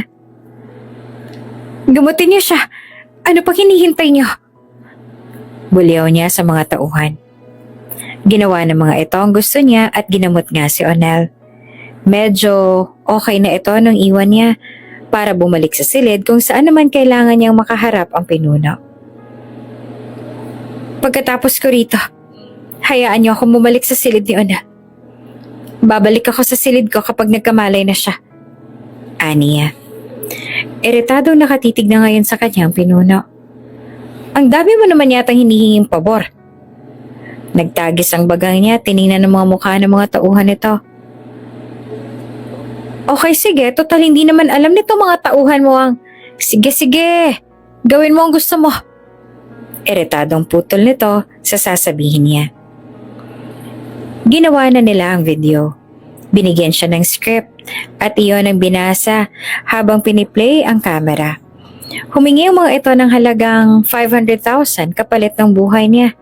Sa totoo lang ay sisiw lang naman sa ama niya ang ganong halaga. Higit pa roon ang halaga ng meron ito. Nagpasalamat na rin siya at hindi naman pala ganong kalaki ang hihingi ng mga ito. Ang hindi niya lang ipinagpapasalamat ay yung binigyan siya ng trauma ng mga ito at si Onel. Sinaktan pa ng mga ito ang kaibigan niya. Ipadala mo kaagad yan sa ama niya. Utos ng pinuno sa kasamahan. Tsaka siya naman ang sunod na binalingan. Gawin mo na ang gusto mong gawin. Kinausap pa ng pinuno ang ibang kasama bago tuluyang umalis. Dinala siya ng mga tauhan sa pinaglagyan kay Onel. May malay na ang lalaki, kaya laking pasasalamat niya. Buti na lang nagising ka na. Ani ang naiiyak pa habang yakap-yakap si Onel. Ayos ka lang ba? Tumango siya. Ikaw dapat ang tinatanong ko niyan. Ngumiti si Onel. Ako ayos lang ako. Hindi ka maayos nung dumating ako. Binugbog ka ng mga hayop na yan. Naiinis ako sa sarili ko na dadamay ka lang dahil sa akin. I'm sorry. Hindi niya na natiis at pumalahaw na siya. Agad naman siyang kinalma ni Onel. Huwag kang mag-isip ng ganyan. Hindi mo yun kasalanan. Akong sumama sa'yo. Pinili ko to. Nito at magaang ngiti ang pinakawalan. Umiling-iling siya. Pero kahit na, I'm sorry pa rin. Hinawakan ni Onel ang kamay niya. Kapag nagkaroon ka ng pagkakataong makatakas, tumakas ka na. Huwag mo akong isipin. Makakasagaba lang ako kapag magkasama tayo. Sa highway ka dumiretso. Sumakay ka kaagad na. Baliw ka na ba? Sa tingin mo talaga sira ng ulo ko para iwan ka lang dito pagkatapos tatakas ako mag-isa? Iritadong bulyaw niya kay Onel. Feeling ba talaga nito? Matatahimik ba siya pagkatapos niyon? Araw-araw siyang uusigin ang konsensya niya kapag may nangyari kay Onel dahil iniwan niya ito doon at tumakas na mag-isa. At saka hindi siya ganoong tao, kaya naiinis siya sa mga pinagsasasabi ni Onel ngayon. Kailangan mong makaligtas. Kailangan mong makauwi sa ama mo. Naghihintay siya sa'yo. At saka may pamilya kang uuwian. Samantalang ako, wala. Sa bandang yon ay nakita niya ang lungkot sa mga mata ni Onel. May pamilya ka naman. Kami ni Daddy. Pwede mo kaming maging pamilya. Aniya. Natigilan ito at bumaling sa kanya. Ngumiti siya kay Onel. Hindi niya lubos maisip na iyon palang dahilan kaya pakiramdam nito ay walang halaga ang buhay nito. Kaya magpalakas ka. Kailangan natin na makalabas ng ligtas at buhay sa lugar na to. Aniya at ngumiti sa kaibigan. Tumango naman si Onel. Binantayan niya ang lalaki hanggang sa makatulog ito. Bumalik lamang siya sa kulungan niya nang mapansin niyang payapa na ang mga paghinga nito. Kailangan nito makabawi ng lakas. Kaya lang sa pagkakataong yon, pakiramdam niya ay wala na silang tsansang makalabas kung hindi darating ang ama. Natatakot din siya para sa buhay ng kanyang ama dahil noong bata pa siya ay kidnapping din ang dahilan ng pagkamatay ng kanyang ina. Maraming threat sa buhay nila dahil sa yaman na meron ng kanyang ama. Pakiramdam niya tuloy ay sumpa ang yaman na meron sila. Ilang araw ng panay lang ang iyak ni Fiona habang nasa kabilang kulungan. Hanggang sa nananahimik na lang siya at nag-iisip ng mas mabuting paraan. Napagtanto niyang walang magagawa ang pag-iyak-iyak niya. Kumain ka na. Gusto mong paglamayan na lang bago ka pa makuha ng ama mo? Isang tauhan na nagdala ng pagkain niya ang dumating. Kaagad siyang tumayo at nilampasan ng pagkain. Direkta siyang lumapit sa lalaking dumating. Si Onel, yung kasama ko, pinakain niyo rin ba? Baka sa pag-aalala ang mukha niya nang makalapit. Manahimik ka na nga lang. Kumain ka na kung gusto mo pang mabuhay. Tsaka, huwag mo nang sayangin ang panahon mo para isipin pang ibang tao. Seryosong wika ng lalaki. Nasa edad 30 na ito. Kumuyom ang kamao niya. Alam mong mayaman ang daddy ko, di ba? Kapag nahuli kayo rito, siguradong mabubulok kayo sa kulungan. Hindi pa sure kung hahatian ka ng mga kasama mo ng fair na share sa makukuha niyo mula sa daddy ko. Pero kung makikipagtulungan ka sa akin, baka mas malaki pa sa makukuha mo sa kasamahan mo ang mapapasayo. Sinubukan niyang kumbinsihin ito. Alam ni Fiona na bata lang siya, pero sisiguraduhin niya na papakinggan siya ng lalaki.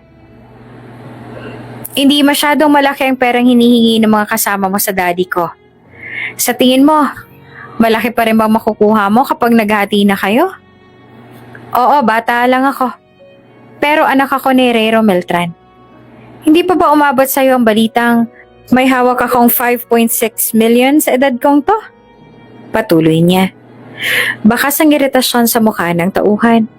Halatang naaapektuhan na sa sinabi niya. Kaya lang, nagkukunwari itong walang pakialam sa mga sinasabi niya. Sa tingin mo, tama lang ba na malagay sa panganib ang buhay mo? Kakaunti lang naman na makukuha mong share. Pagkumbinsi niya pa rin. Napansin ni Fiona na napaisip ang lalaki. Tila iniestima nito ang sinabi niya. Nang bumaling sa kanya ang lalaki ay kaagad ito nagsalita. Anong gusto mong gawin ko? Nito. Napangiti naman si Fiona. Ibig sabihin ay may pag-asa na nga siyang makontrol ang isang ito. Dahil doon ay sinabi niya ang plano.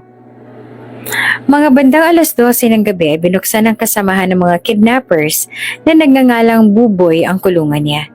Sinamahan siya nito patungo sa kulungan ni Onel, kaya lang pagtungo nila sa kulungan ni Onel ay may nakasalubong silang isang tauhan. Mabuti na lang at kaagad na nakapagtago si Fiona. Ikaw nang bahala rito, out na muna ako.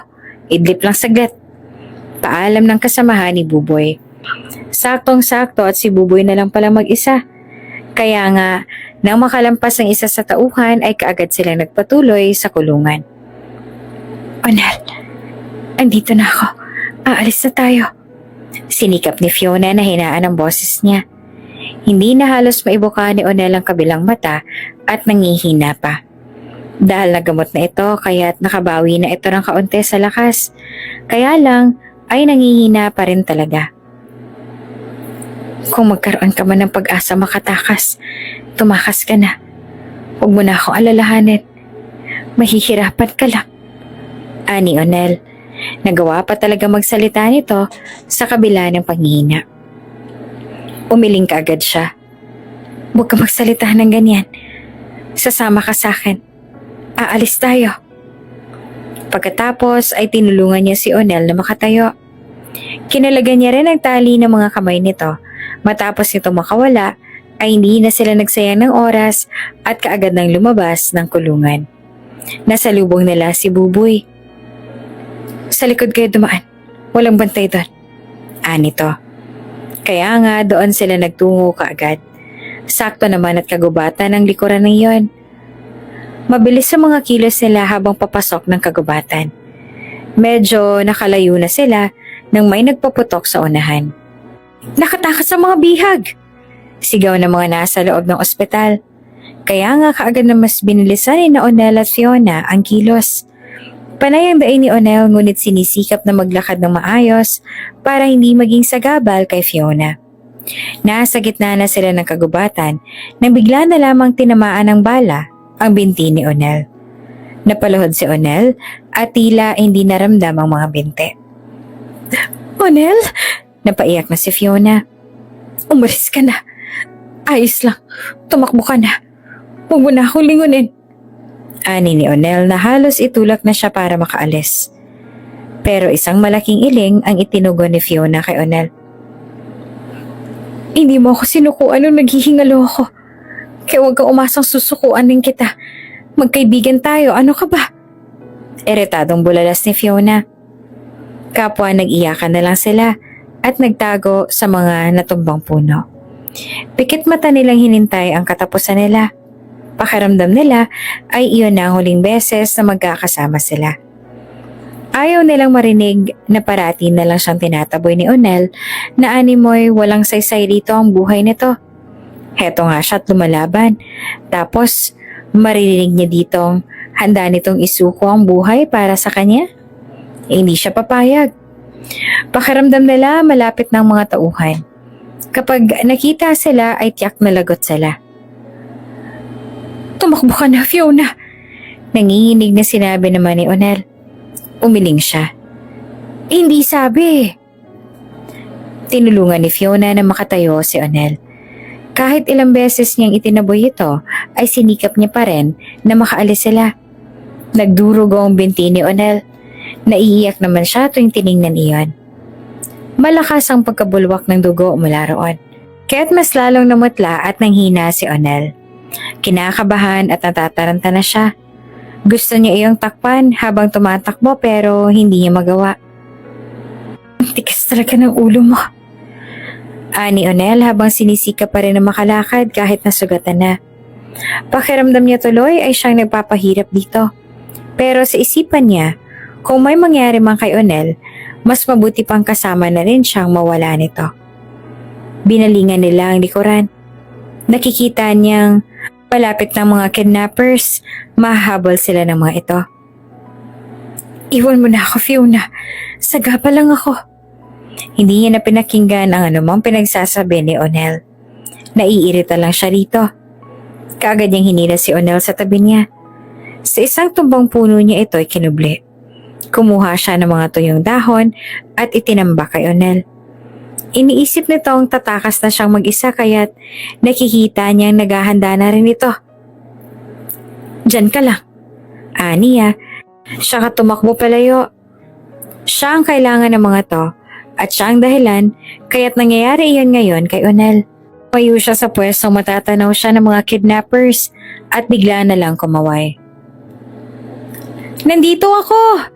sigaw niya sabay takbo. Naramdaman niyang siya ang hinahabol ng mga kidnappers. Sa pagkakataong yon ay makakapagpahinga si Onel at hindi na kailangan pang tumakbo. Mas lalo lang itong manghihina kapag tumakbo pa at may sugat. Binilisan niya ang takbo niya. Iniisip niya na lang na nasa PE siya at inutusan siyang tumakbo ng instructor nila. Hanggang sa narating niya ang dead end. Isang bangin ang inabutan niya sa unahan. Mga puno na ang nasa baba. Walang pag-asang mabubuhay pa siya kapag nahulog siya. Nakangisi ng mga kidnappers nang maabutan siya. May bitbit na mga baril ang mga ito. "Pinagod mo pa kaming, hayop ka!" Bulalas pa ng isa. "Hala, sige, uwi!" Ilang saglit ay biglang kumulog at kumidlat. Nagsimula na ring umulan. Humalo na sa ulan ang luha niya. Hindi pa siya papatayin ngayon dahil kailangan ng mga ito ang pera. Pero si Onel, kapag nagtagal pa sila rito, ay tsak niyang mamamatay ang lalaki. Mauubusan ito ng dugo at kasalanan niya iyon. Kasalanan niya ang lahat. Napahugulgol na lamang siya. Nagsisisi siyang napadpad pa siya sa sapa kung saan doon malapit nakatira si Onel. Nagsisisi siyang nakilala siya nito.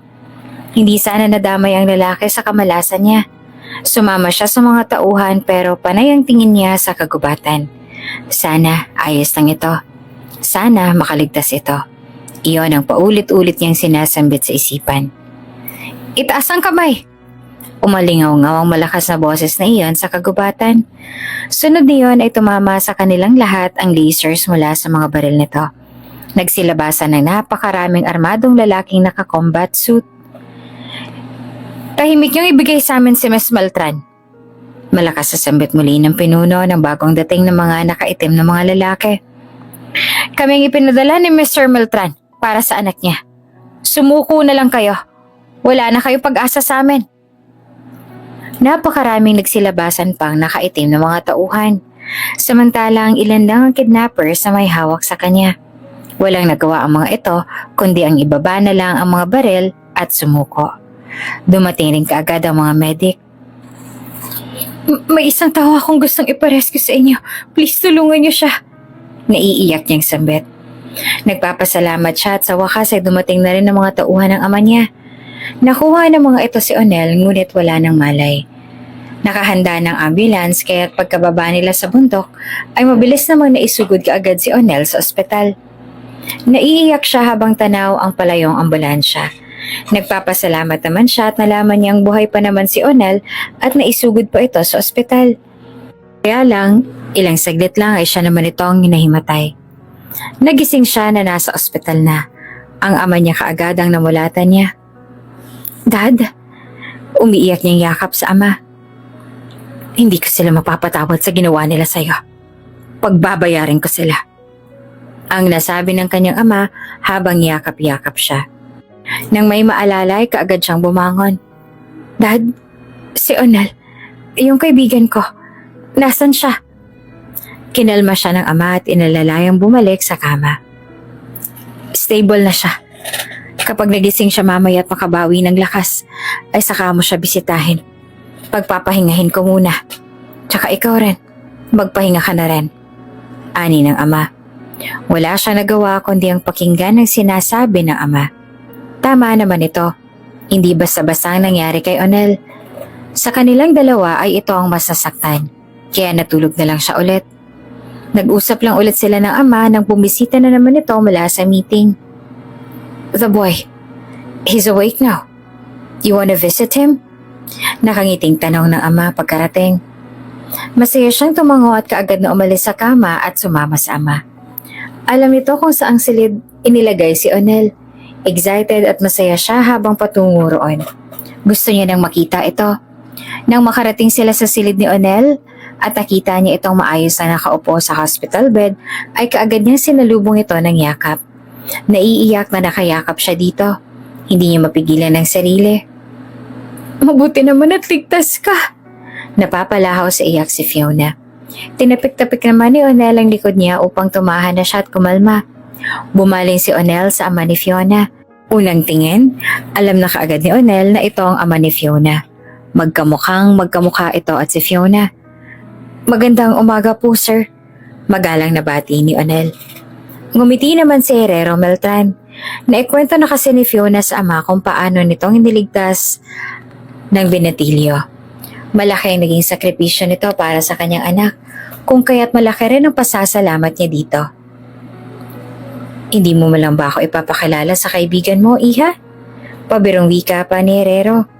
Kaagad namang bumitiw si Fiona kay Onel at kaagad na ipinakilala sa ama ang kinikilalang kaibigan. Sunod noon ay halos wala nang masabi si Onel dahil si Fiona na ang lahat na nagkwento. Hindi pa rin nagbabago si Fiona, madaldal pa rin ito. Masayang pinagbasa ni Herrero ang anak bago nagpaalam para bumalik sa opisina. Naiwan na nag-uusap ang dalawang magkaibigan sa private room ng hospital. Ngunit sa kabila ng saya sa mga mata ni Fiona, ay kakaibang pait naman ang mababanaag sa mga mata ni Onel. At hindi iyon napansin ni Fiona. Natunto ng utak ng mga kidnappers. Napag-alaman na patong-patong din pala ang naging kaso ng utak nito na si Rolando Vasquez. Dahil sa mabigat na kaso ay panghabang buhay na pagkakakulong ang ipinataw rito. Samantalang si Buboy na nakausap ni Fiona at siyang tumulong sa kanilang makalabas at makatakas ay nakiusap na sanay hindi naman mabigat na kasong ipataw upang makasama pa ang bagong panganak na asawa. Nagawa lamang nito iyon dahil na rin sa matinding pangangailangan. Manganganak ang asawa nito at maliit lamang ang kinikita nito bilang janitor. Kaya nga nung malaman ni Fiona ay nahabag siya at imbes na ipakulong ay binigyan niya ng pag-asa si Buboy na makasama ang pamilya nito. Nangako itong hindi na babalik sa trabahong yon. Maliban doon, ang ama ni Fiona ang sumagot sa bills ng pamilya sa ospital. Patawad po sa malaking kasalanang nagawa ko sa anak ninyo, sir. Maraming salamat po sa malaking tulong na to. Naglumuhod si Buboy sa hallway ng ospital nang malaman na paid na ang hospital bills nito at binigyan pa ito ng mga gamit para sa bagong silang na anak. Nabayaran mo na yon ng tulungan mo ang anak ko makatakas. Nakangiting tugon naman ang ama ni Fiona.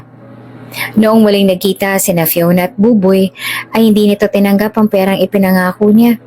Nagulat pa nga siya dahil talagang tinanggihan ni Buboy ang 700,000 na halaga ng pera. Dahil noong nangako siya dito, sinabi niya sa sariling tutuparin niya yon kapag muli silang nagkita at buhay pa ito. Ngunit imbes na tanggapin ang pera, ay iyon lamang ang hiningi nitong pabor. Ang pabor na sana'y huwag itong patawan ng mabigat na kaso upang makasama pa ang kanyang pamilya. May kapatid din kasi akong kasing edad mo lang, Miss Fiona. Wala na siya dahil maaga siyang namatay sa cancer. Noong nakita kita, naalala kita sa kanya. Iyon ang nagtulak sa akin para tulungan kayo ng kaibigan mo. Minsan pa ay ito ang sinabi ni Buboy sa kanya. Pinatunayan lamang nitong hindi ito masamang tao at ang kahirapan lang ang nagtulak dito para gumawa ng masama. Samantalang matapos ang lahat ay bumalik si Fiona sa ospital upang balikan si Onel. Pero nagulat na lang sila nang malaman na wala na si Onel sa hospital bed. Nalaman na lang nilang nagpumilit na umalis si Onel. Umalis itong hindi malamang nagpapaalam at kahit magpaalam ito ay hindi niya naman ito papayagang umalis. Sinabi ko sa kanya kami ang bagong pamilya niya. Bakit bang tigas ang ulo niya? Talagang umalis siya. Umiyak na sambit ni Fiona sa sarili habang nakatitig sa bakanteng hospital bed. Lumipas ang 5 buwan, natagpuan muli si Onel sa isang tahimik at payak na buhay sa gitna ng gubat. Pinagbasa ni Onel ang mga bagong usbong ng mga gulay. Masaya siyang makitang malusog itong sumisibol sa gitna ng tag-init. Sa tulong ng mga matatayog na puno ng gubat, ay na-minimize ang init na napupunta sa mga halaman niya. Sakto lang para makabunga at wag matuyot ang mga halaman. Lumagok si Onel ng kape. Naglaho lamang ang saya sa puso niya nang may maalala na naman. Nakita niya ang senaryo kung saan nagbubungkal ng lupa sa hardin si Fiona. Kaya kaagad siyang napangiti ng may pait. Kamusta ka na? Nasambit niya sa kawalan. Animoy nandun talaga ang babae at kasama niya pa. Gustong gusto niyang makasama ito at maging parte ng pamilya nito. Kaya lang ay hindi siya nababagay sa mundo ni Fiona. Sobrang yaman ito at ganon lamang ang buhay niya. Nahihiya siya sa sarili. Pipiliin niya na lang na mamuhay na mag-isa sa kagubatan katulad ng dati. Samantala sa kabilang banda ay napapansin naman ng ama ni Fiona na si Herrero Beltran na tila masama ang loob ni Fiona sa kaibigan nitong si Onel. Ilang beses niya itong kinumbinsi na hanapin nila si Onel ngunit tila tahimik lamang si Fiona. Kaya nga siya na mismo ang naghanap kay Onel hanggang sa natuntun niya ng tinitirhan ni Onel. Gusto niya sanang ibigay dito ang 1,000,000 pabuya para sa pagkakaligtas nito sa anak niya. At gusto niya rin na makausap ang bata para kumbinsihin itong kausapin ang anak niya. Kayo po bang ina ni Onel? Bungad ni Herrero. Matapos makaharap ang sinasabing ina raw ni Onel.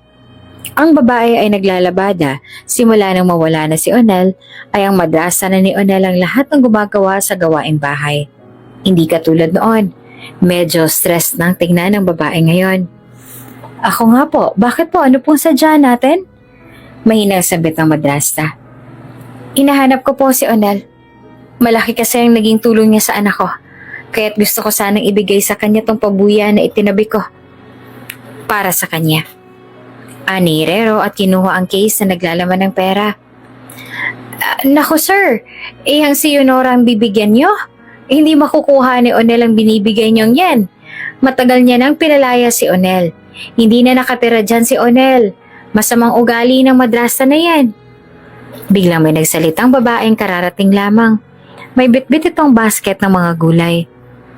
Nasa gubat to po nakatira si Onel. Mag-isa na lang po siyang naghahanap buhay doon. Alam ko po kung nasaan. Sa katunayan ay doon nga po ako bumibili rin ng preskong gulay na binibenta ko. Pagpatuloy pa ng babae. Huwag na po kayo makinig sa kanya, sir. Hindi po totoo ang sinasabi niya. Depensa naman ni Leonora. Mahal ko po si Onel. Naglayas lang po si Onel dahil may samaan lang po kami ng loob at pinalayas mo si Onel at hindi siya kusang lumayas. Huwag na po kayo mag-aksaya ng panahon sa babaeng yan. Putol pa ng kapitbahay sa sasabihin ni Leonora. Sumama si Herrero Beltran sa kapitbahay na nagmagandang loob at tama nga ito dahil nahanap nga nilang tinitirhan ni Onel. Samantala ay tulala naman na sinundan na lang ng tingin ni Leonora ang mayamang lalaki na umalis matapos malaman ang totoo. Pera na yon, naging bato pa. Hindi maalis sa utak ni Leonora ang laki ng lagayan ng perang dala ng mayamang lalaki na yon. Abot hanggang langit ang pagsisisi niya ngayon tuwing maaalalang yayaman na sana siya kung hindi niya lang pinalayas si Onel noon. Ilagay mo mga damit mo dyan sa basket. Lalaban ko yan pagkatapos ko doon. Ani Leonora na makarating si Kathleen. Ang panganay na siyang nagtatrabaho ngayon upang makapag-aral lang si Bernadette. Kasalukuyan kasing kumukuha ng IT si Bernadette at 2 years lang naman ito. Kapag tapos na si Bernadette, ay si Kathleen naman na mag-aaral. Nagtatrabaho bilang sales lady si Kathleen. Samantalang naglalabandera naman si Leonora para may panggastos ito sa bahay.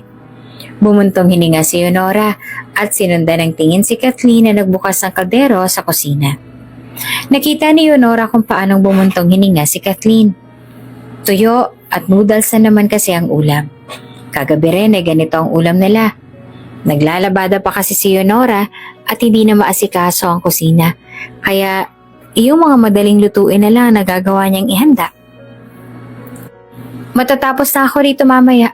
Magluluto ako ng manok. Ani Aurora kay Kathleen na napilitan pang kumain. Hindi naman nakapagsalita si Kathleen sa sinabi ng ina. May mayamang kanina na naghahanap kay Onel. May 2 malaking perang pabuya daw. Tapos biglang sumabat yung kapitbahay natin na hindi raw ako naging mabuting ina kay Onel. Kaya ayun, umalis. Ani Leonora na may panginginig ng boses at maiiyak na ang ginang. Matapos yung pinalaya si Onel, sunod-sunod na ang kamalasang dumating sa buhay ni Yonora. Pakiramdam ni Yonora ay kinarma na siya sa ginawa niya sa bata. Isang beses ay nagpunta siya sa gubat kung saan nakatira si Onel. Nakita niya kung papaano ang kapayapa ang buhay ni Onel doon. May maayos itong bahay, maraming gulay at pagkain. Tila masaya pa nga itong malayo na sa kanila. Samantalang sila ay hirap na hirap. Natigilan si Kathleen. Ganun na nga tayo kamalas. Kung bakit kasi ganun tayo kasama noon, ano? Napaka-immature natin para gawin yun kay Onel. Pareho sila napayoko nang napagtanto ang lahat. Samantala, nahanap naman ni Herrero Beltran ang bahay ni Onel sa gitna ng gubat. Talagang mag-isang namumuhay si Onel sa kagubatang yon. Hindi lubos akalain ni Herrero na nakasurvive si Onel doon na mag-isa. Nagkakape si Herrero at Onel sa maliit na sala. Tinulungan ko po ang anak ninyo dahil kailangan niya ng tulong at wala pong kapalit ang lahat ng naitulong ko sa kanya. Magkaibigan po kami kaya hindi niyo na po kailangang bigyan pa ako ng ganito. Ani Onel tsaka tinulak pabalik ang case na naglalaman ng limpak-limpak na salapi. Then what else do you need? Kung hindi pera, iba na lang ibibigay ko. Hindi ko pwedeng baliwalain ang sakripisyong ginawa mo para sa anak ko, iho. Natigilan si Onel at napaisip. Kalaunan ay may naisip ito.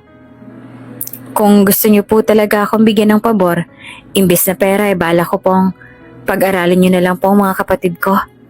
Aniya. Natigilan si Herrero Beltran. Ang nalaman ni Herrero ay wala ng pamilya at kapatid si Onel, kaya nagtakang Ginoo kung sinong kapatid ang tinutukoy ni Onel. Sino mga kapatid ang tinutukoy mo, iho? Takang usisa ni Herrero. Ang mga anak po ng madrasa kong si Yonora, sina Kathleen at Bernadette po. Nakangiting tugon ni Onel. Nagulat si Herrero Beltran. Hindi natulubos sa kalaing sa kabila ng lahat ng ginawa ng pamilya niyon dito, napilitan pa nga itong tumira sa gubat ng mag-isa at maghanap buhay. Pero ang pamilyang nagtakwil pa rin dito ang iniisip nitong tulungan. Pero sabi ng kapitbahay niyo na sila nagpalaya sa'yo, di ba? Ani Herrero, tumango siya. Opo, pero noon pa po yun. Kinalimutan ko na po yun. Napatango-tango si Herrero. Napangiti naman ang matanda. Nakaramdam ng pagkabilib si Herrero nang makita pa ng lubos si Onel. Kakaiba itong naging kaibigan ng anak niyang si Fiona. Ako rin, may pabor rin sana akong hihingin sa'yo. Ngayon nagkita tayo. Ani naman ni Herrero. Sinabi ni Herrero na gusto nitong kausapin si Onel ang anak. Noong una ay tila ayaw raw ni Onel, pero kalaunan ay naglakas loob ito na pagbigyan ng matanda. Nagulat si Fiona na makauwi ang ama at kasama na nito si Onel. Hindi naman maalis ang tingin ni Fiona sa dumating na binatilyo. Daddy, kasama niyo po si... Hindi makapaniwalang samit ni Fiona. Yes, kasama ko nga siya. Proud naman na tugon ng ama at tinapik ang balikat ni Onel bago iniwan ang dalawa. Kaya nagkaroon ng pagkakataong magkausap ang dalawa. Halos hindi pa matingnan ni Fiona ang lalaki. Alam ni Fiona noong una pa lamang na sa gubat matatagpuan si Onel. Kaya lang, masama ang loob niya sa lalaki kaya hindi niya kaagad ito hinanap. Pero ngayon, nagkitang muli sila. Aaminin ni Fiona na namimiss niya na ito. Nagawang ibalik noon ang pagkakaibigan nilang dalawa. Naghilom ang sugat noon. Onel, iho! Nilingon ni Onel ang tumawag sa kanya. Nasa may pool siya at naghihintay kay Fiona na makababa para sa hapunan. Sana pagbigyan mo ako sa huling kahilingan kong to. Bakas ang pag-asa sa mga mata ni Herrero na magsalita. Ano po yun? Kung hindi mo matatanggap ang perang ibibigay ko, sana tanggapin mo ang offer na pag-aralin ka. Gusto kong tumira ka rito at samahan mo ang anak ko. Ani Herrero. Pag-uwi ni Onel ay hindi siya makatulog dahil sa offer ni Mr. Beltran. Magandang oportunidad yon para sa kanya. Kaya nga kinabukasan ay bumalik siya sa bahay ng mga Beltran para sagutin ang offer ni Mr. Herrero Beltran. Sige po, papayag na po ako, ang sagot ni Onel. Hindi lang si Mr. Beltran ang masaya sa naging sagot ni Onel, lalong-lalo na si Fiona na noong una ay inaasahang aalis ni Onel at babalik na ulit sa bukid. Kaya simula noon ay magkasama nang pumapasok sina Onel at Fiona sa school. Wala naman yan sa plano ni Onel at akala nga ng binatilyo ay imposibleng makapasok pa siya sa paaralan balang araw. Pero heto, at dahil sa tulong ng ama ni Fiona, ay matutupad na ang pangarap ni Onel na makapagtapos. Dumaan ang 15 years, makatapos si Onel sa kursong related sa business, ay si Onel na rin mismo ang nag-aasikaso sa iba pang kumpanya ni Mr. Meltran sa ibang bansa. Dahil na rin sa katandaan ni Mr. Meltran at hindi na nito kaya pang asikasuhin ng iba pang negosyo. Samantalang, naiwan naman sa Pinas si Fiona na ngayon nag-aaral na ng pagbibake. Late na kasi na-realize ang babae na gusto pala nitong magtayo rin ng sariling bakery at gumawa ng cakes. Gustong-gusto na umuwi ni Onel para makita si Fiona. Hindi siya magsasawang pakinggan ang mga kwento ni Fiona sa tuwing umuwi siya. Ngayong malayo sila ay tanging mga video calls lang nagagawa nila at hindi sila nakakapag-usap ng personal. Mr. Meltran, can you check this for me? Isang foreigner na employee niyang may dalang folder. Napapansin niyang maikli ang parating suot nitong mga damit. Halos lumuwa ng mga dibdib nito dahil sa style ng suot nitong damit sa may dibdib. Ayaw niya namang sitahin nito at baka magtampo rin. Maging ang sekretarya niyang babae ay ganun din ang mga pananamit. Ilang beses na rin siyang nalink sa ibang celebrities pero hindi niya pinapatulan kaya namamatay rin kaagad ang balita. Sa tuwing pag-aasawa ang napag-uusapan, nakakapagtakang si Fiona ang kaagad na pumapasok sa isipan niya. Kaya nga noong magkaroon siya ng bakante sa trabaho niya, ay umuwi talaga siya ng Pinas. Direktang ang mansyon kaagad ang pinuntahan niya. Umaasang isang masayang Fiona ang sasalubong sa kanya. Ngunit nagkamali siya. Dahil pagkababa niya ng kotse para makapasok sa bahay, ay nakita niyang akbay ng isang lalaki ang dalagang si Fiona. Parang may kung anong matulis na bagay na tumusok sa puso niya nang makita iyon. Sinundan niya ng tingin ng dalawa na papasok. Ni halos hindi niya napansin ng babae na nandun lang sa garahian, nakatayo at nanonood sa mga ito nagtatawanan papasok ng bahay. Inilabas niya ulit ang kotse sa garahian para dumiretso siya sa kondo niya. Isang matapang na alak ang kaagad niyang dinampot para inumin pagkarating. Isang mapait na ngiti ang binitiwan niya. Bakit niya nga ba ito nararamdaman? Nalilito siya dahil bago lamang ang pakiramdam na ito. Masakit sa dibdib na gusto niyang makalimutan kaagad. Hanggang sa naubos niya na ang alak. Tumawag lamang sa kanya ang sekretary para sabihin napasa na nito sa kanya ang mga reports nito at ito na ang nag-asikaso ng lahat ng kailangan niyang gawin. Dumaan siya sa school na pinapasukan ni Fiona at nakita niya na lamang ang babaeng kasama ang lalaking yon. Nagtatawanan ulit ang mga ito at tila close na close talaga ang dalawa. Boyfriend niya ba? Naitanong niya sa sarili. Napapailing siya. Ano naman kung boyfriend? Pakialam ko ba?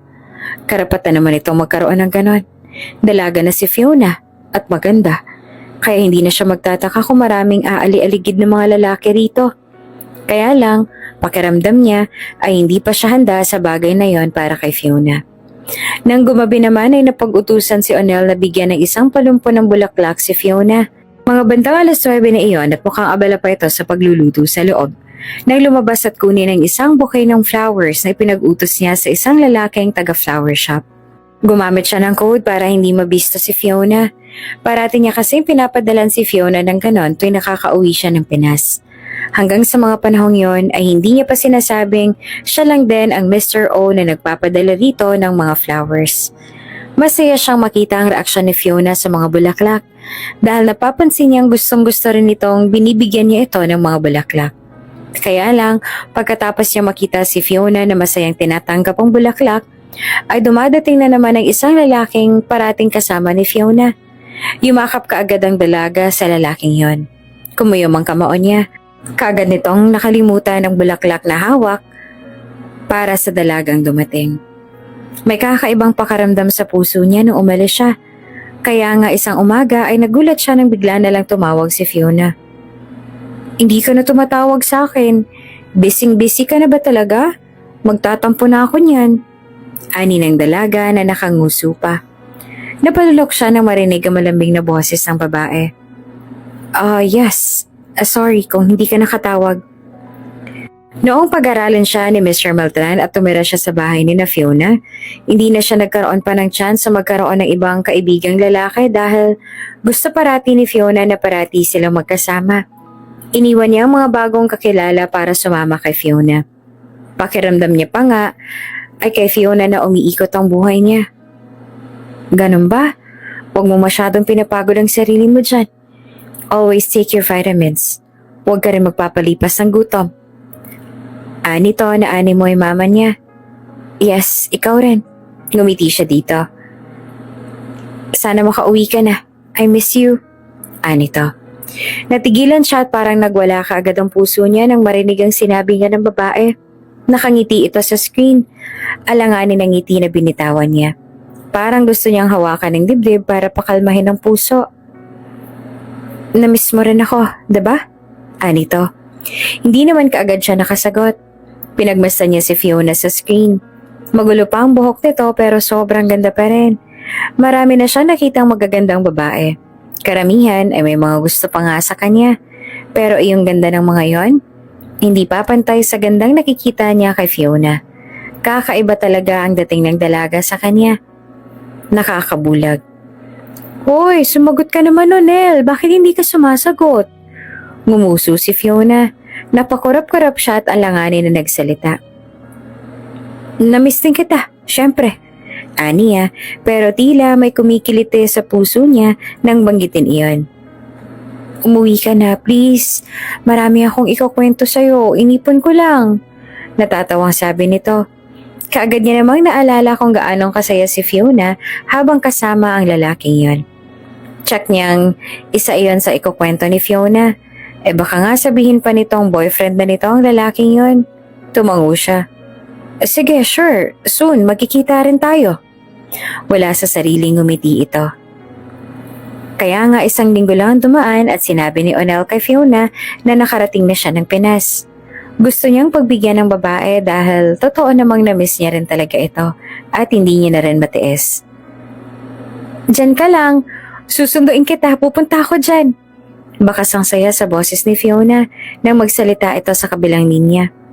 Dumating nga kaagad ang babae, ilang minuto lang ang dumaan.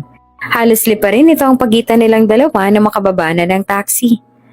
Nandiyan naman ang sasakyan ng bahay para sunduin siya. Pero talagang nag-commute pa ito para lang makita kaagad siya. Tila hinaplos naman ang puso niya sa ideyang talagang na-miss siya ni Fiona. Isang mahigpit na yakap ang kaagad na sinalubong nito sa kanya. Kapag niyayakap siya ng gano'n ni Fiona, sa kanya lang mararamdaman na nakauwi na siya. Her hugs were just like home. Ang isa sa bagay na gustong-gusto niya tuwing uuwi siya. I miss you. Bakit ang tagal mong umuwi? Sabi mo uuwi ka ng 1 beses kada buwan. Pero nung nakaraang buwan, nakakainis ka. Hindi ka umuwi. Hinahampas pa nito ang balikat niya. Napapikit na lang siya at patuloy na niyayakap ang nagtatampong dalaga. Kasama na silang umuwi pagkatapos. Kaya lang ay napapansin niyang pumasok sila sa sasakyan nang bigla na lang sumilip si Fiona sa phone nito na animoy may hinihintay na text o kung ano. Ang kaninang saya sa puso ni Onel ay napalitan ng tabang sa pakiramdam. Check niya ang lalaking iyon na naman ang dahilan kaya't nakasilip na naman si Fiona sa phone nito. Hanggang sa makauwi sila ay panay ulit ang pindot ni Fiona sa phone. Sinamahan niya ito sa rooftop dahil balak daw nitong mag-homemade samgyeopsal. Katulad ng dati ay marami ulit na ikwento si Fiona sa kanya. Pero hindi kailanman sumagi sa usapan ang tungkol sa boyfriend nito. May nanliligaw na ba sa'yo habang wala ako? Aniya habang nakatingin sa tanawin sa unahan. Sa rooftop ng bahay ay tanaw ang mga city lights. Sinadya ni Herrero Beltran iyon dahil noong buhay pa ang asawa nito ay doon din madalas tumambay ang mag-asawa. Nawala na lamang ng panahong magtungo si Herrero sa rooftop nang mawala ang asawa niya. Hindi rin madaling mawala ng minamahal. At sa tuwing tutungo ito roon ay maaalala lang nito ang namayapang asawa. Matagal bago nakapagsalita si Fiona, sinulyapan niya ang babae. Napangiti siya, ngunit saglit na dumaan ang pait sa ngiti niya. Dahil sa kaibuturan niya, nasasaktan siya at hindi niya alam kung bakit. Wala naman. Kalaunan ay sagot ni Fiona, tila nga alanganin pa. Mahirap pa talagang aminin. Kailangan pa ba talaga nitong magsinungaling sa kanya? Nalasahan niya ang pait sa lalamunan niya. Magkaibigan naman tayo. Pwede ka mag-share sa akin kapag meron na. Kikilatisin ko. Aniya sabay tawa. Hindi alam ni Onel kapag talagang dumating ang panahong yung maipakilala na nga si Fiona. Hindi niya alam kung matutuwa ba siya o ano. Dahil ngayon pa lang tila mamamatay na siya sa sikip ng kanyang dibdib sa tuwing dadaan sa isipan niya ang ideyang magkakaroon nga ng boyfriend si Fiona. Siyempre, ikaw pa ba? Lahat ng sikreto ko alam mo. Ani ni Fiona na nilakihan pa ng tawa. Ikaw nga dyan marami kang secrets. Paniguradong mas marami kang girlfriend doon. New York kaya yon, may nahanap ka na ba? Napatitig siya kay Fiona. Gusto niya sabihin dito sa tuwing pag-aasawa ang pag-uusapan ay si Fiona ang kaagad na pumapasok sa isipan niya. Pero tila ang weird naman yata kung biglang ganun na nga. Baka kung anong isipin ng babae sa kanya. Nang maubos na nila lahat ng karne, nakaramdam kaagad ng antok si Fiona. Ganon talaga ito. Kapag nabubusog, inaantok agad. Nagpaalam na itong bababa pero gusto niya pang magpaiwan sa rooftop. Gabi na. Napalingon si Onel sa likod na may magsalita. Nakita niya si Mr. Beltran. Nakangiti itong lumapit. Ngayon lang ulit ito umakyat dito sa rooftop. Ay, good evening po. Ani at kaagad na lumapit sa lalaki at nakipagkamay pero niyakap siya na matanda. Simula nung pag-aralin siya nito ay tila anak na ang turing ni Mr. Beltran sa kanya. Lahat ng kailangan niya kahit hindi niya sabihin ay pinoprovide nito. Ito ang nagturo sa kanya ng lahat ng kailangan niyang malaman. Mentor, kaibigan at ama ito para sa kanya. Alam ko matagal ka na nakauwi. Bakit ba ang tagal mo nagpakita sa prinsesa natin? Natatawang usisa ng matanda. Napakamot pa siya. Ay, pasensya na po. May inuna lang po ako bago nakauwi.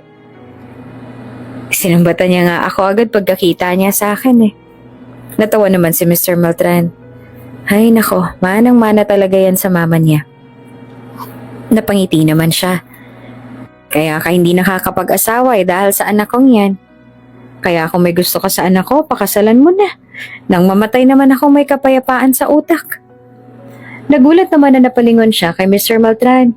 Kahit kailan talaga ay straight to the point ang matanda. Po, namilog pa ang mga mata niya. Natawa si Mr. Beltran. Ay nako, wag mo nang subukan magsinungaling sa akin. Kung hindi napansin ng anak ko yung mga titig mo sa kanya, ay ibahin mo ako. Dahil ako alam na alam ko yan. Lalaki rin ako. Nito tumingin sa unahan. Ganyan din kasi akong tumingin noon sa kanyang ina. Bumuntong hininga si Mr. Beltran. Tila sinasariwa ang mga nakaraan. Iyon po bang dahilan? Talaga po bang ganon kapag may gusto tayo sa isang tao? Aniya na ngaya'y tila nagkaroon na ng kasagutan ang mga estrangherong pakiramdam. Sinagot niya ng kakaibang ngiti si Mr. Beltran. Hindi siya pinatulog ng ideyang may gusto nga siya kay Fiona.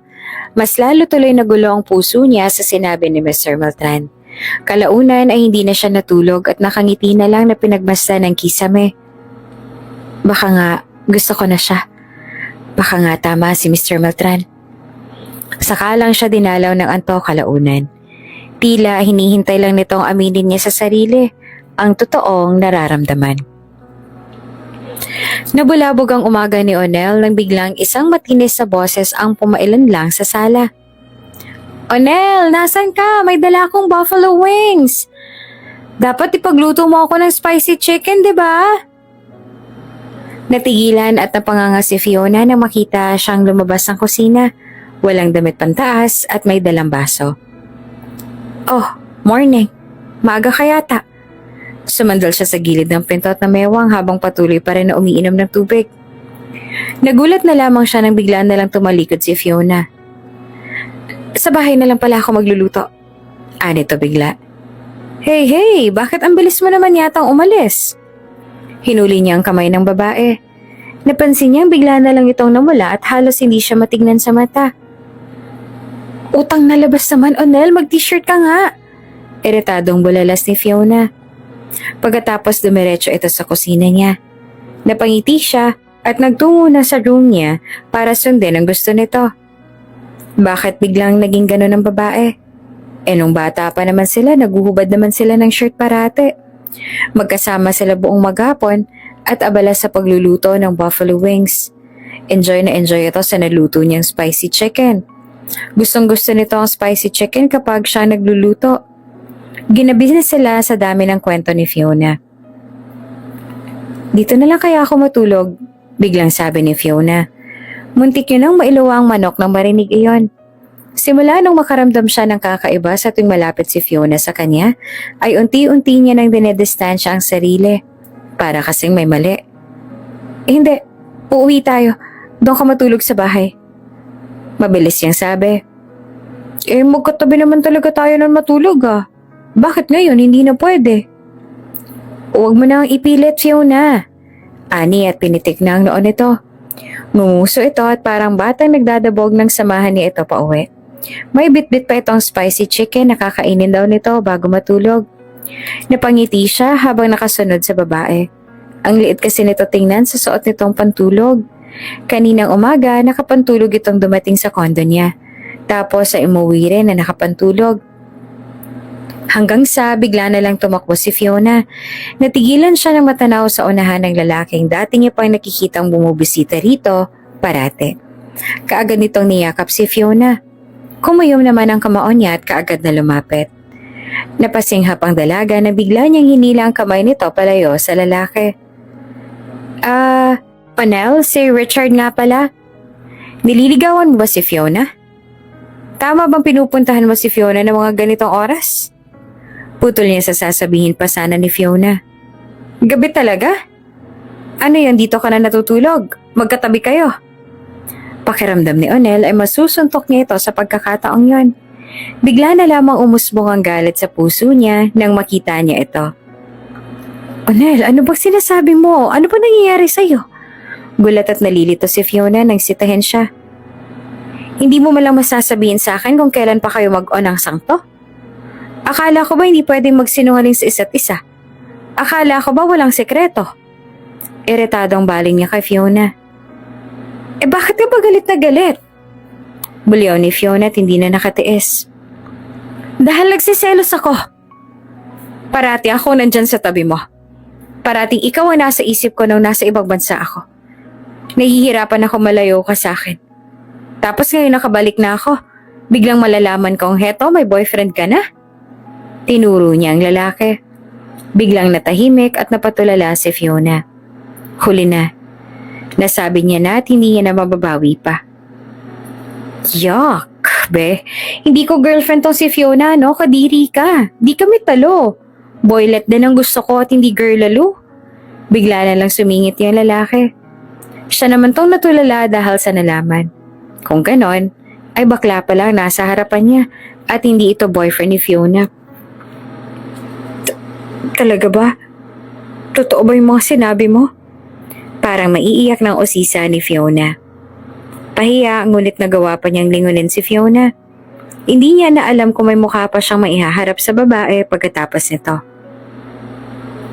Oo. Wala sa sariling sagot niya. Hanggang sa nagulat na lang siya nang biglang kinabig siya ng babae at tumingkayad para halikan ito. Natulala siya. Hindi niya inaasahang hahalikan siya nito. Exit na ako, girl. Napapainggit pa kayo eh. Bigla na lang umalis yung bakla. Nakangisi na si Fiona na magkatitigan na sila. I love you, Onel Briones. Bulalas nito. Hindi siya makapagsalita hanggang sa natauhan siya at kinabig ulit si Fiona para halikan. Hindi pa siya nakontento sa unang halik. Parang umabot sa lalamunan niya ang kiliting nararamdaman. Nang magkahiwalay sila ay agad niyang tinanggal ang singsing sa daliri niya. Maluwag iyon pero gusto niyang suotan ng singsing si Fiona ngayon kaagad. Will you marry me, Fiona Milton? May pagsusumamo sa mga mata niya habang nakatitig sa babae. Umaasa siyang sasagot ito ng oo, ngunit malaki ang kumpiyansa niyang sasagutin siya nito ng oo. Natulala naman ng babae ngunit ilang minuto pa ang nagdaan bago ito tumango. Oo, papakasal ako sa'yo. Nanginginig ang boses na sagot ng dalaga. Nahulog pa nga ang maluwag na singsing nang isuot niya iyon doon. Bibili agad ako bukas, papalitan natin yan. Pangako niya sa babae. Masayang masaya si Mr. Beltran nang malaman na talagang sila na nga ni Fiona. Ay, salamat at mamamatay na akong payapa. Pero bago yan, bigyan niyo muna ako ng 100 apo, ha? Aalis lang ako sa mundong to kapag napuno na ang mansyon ng mga tumatakbong makukulit na mga bata.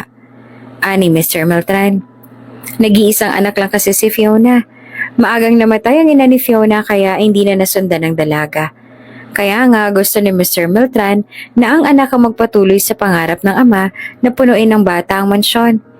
Weird pero iyon talagang pangarap ng matanda noon. Maaga nilang niset up ang kasal dahil ikakasal pa lang si Fiona ay buntis na kaagad. Malaki na ang tiyan ng babae na maglakad dito patungo sa altar. At nanganak na nga si Fiona, 3 buwan lang dumaan matapos ang kasal. Mga malulusog na kaambal ang lalaki ang iniluwal niya. Sinundan kaagad ito ng 3 pang lalaki at puros lalaki na nga ang pumuno ng mansyon. Natupad ang pangarap ni Mr. Beltran na makasama muna ang mga apo bago ito pumanaw. Hingal na nga ang matanda habang hinahabol ang mga apo sa hardin. Pero kita naman sa mukha ng matanda ang saya habang binabantayan ang mga apo. Hindi na rin umalis si Onel pagkatapos nun. Paano ba naman kasi iiwan ni Onel ang asawang si Fiona ngayon? Hindi na lang asawa ang mamimiss niya, kundi maging ang mga makukulit nilang mga anak.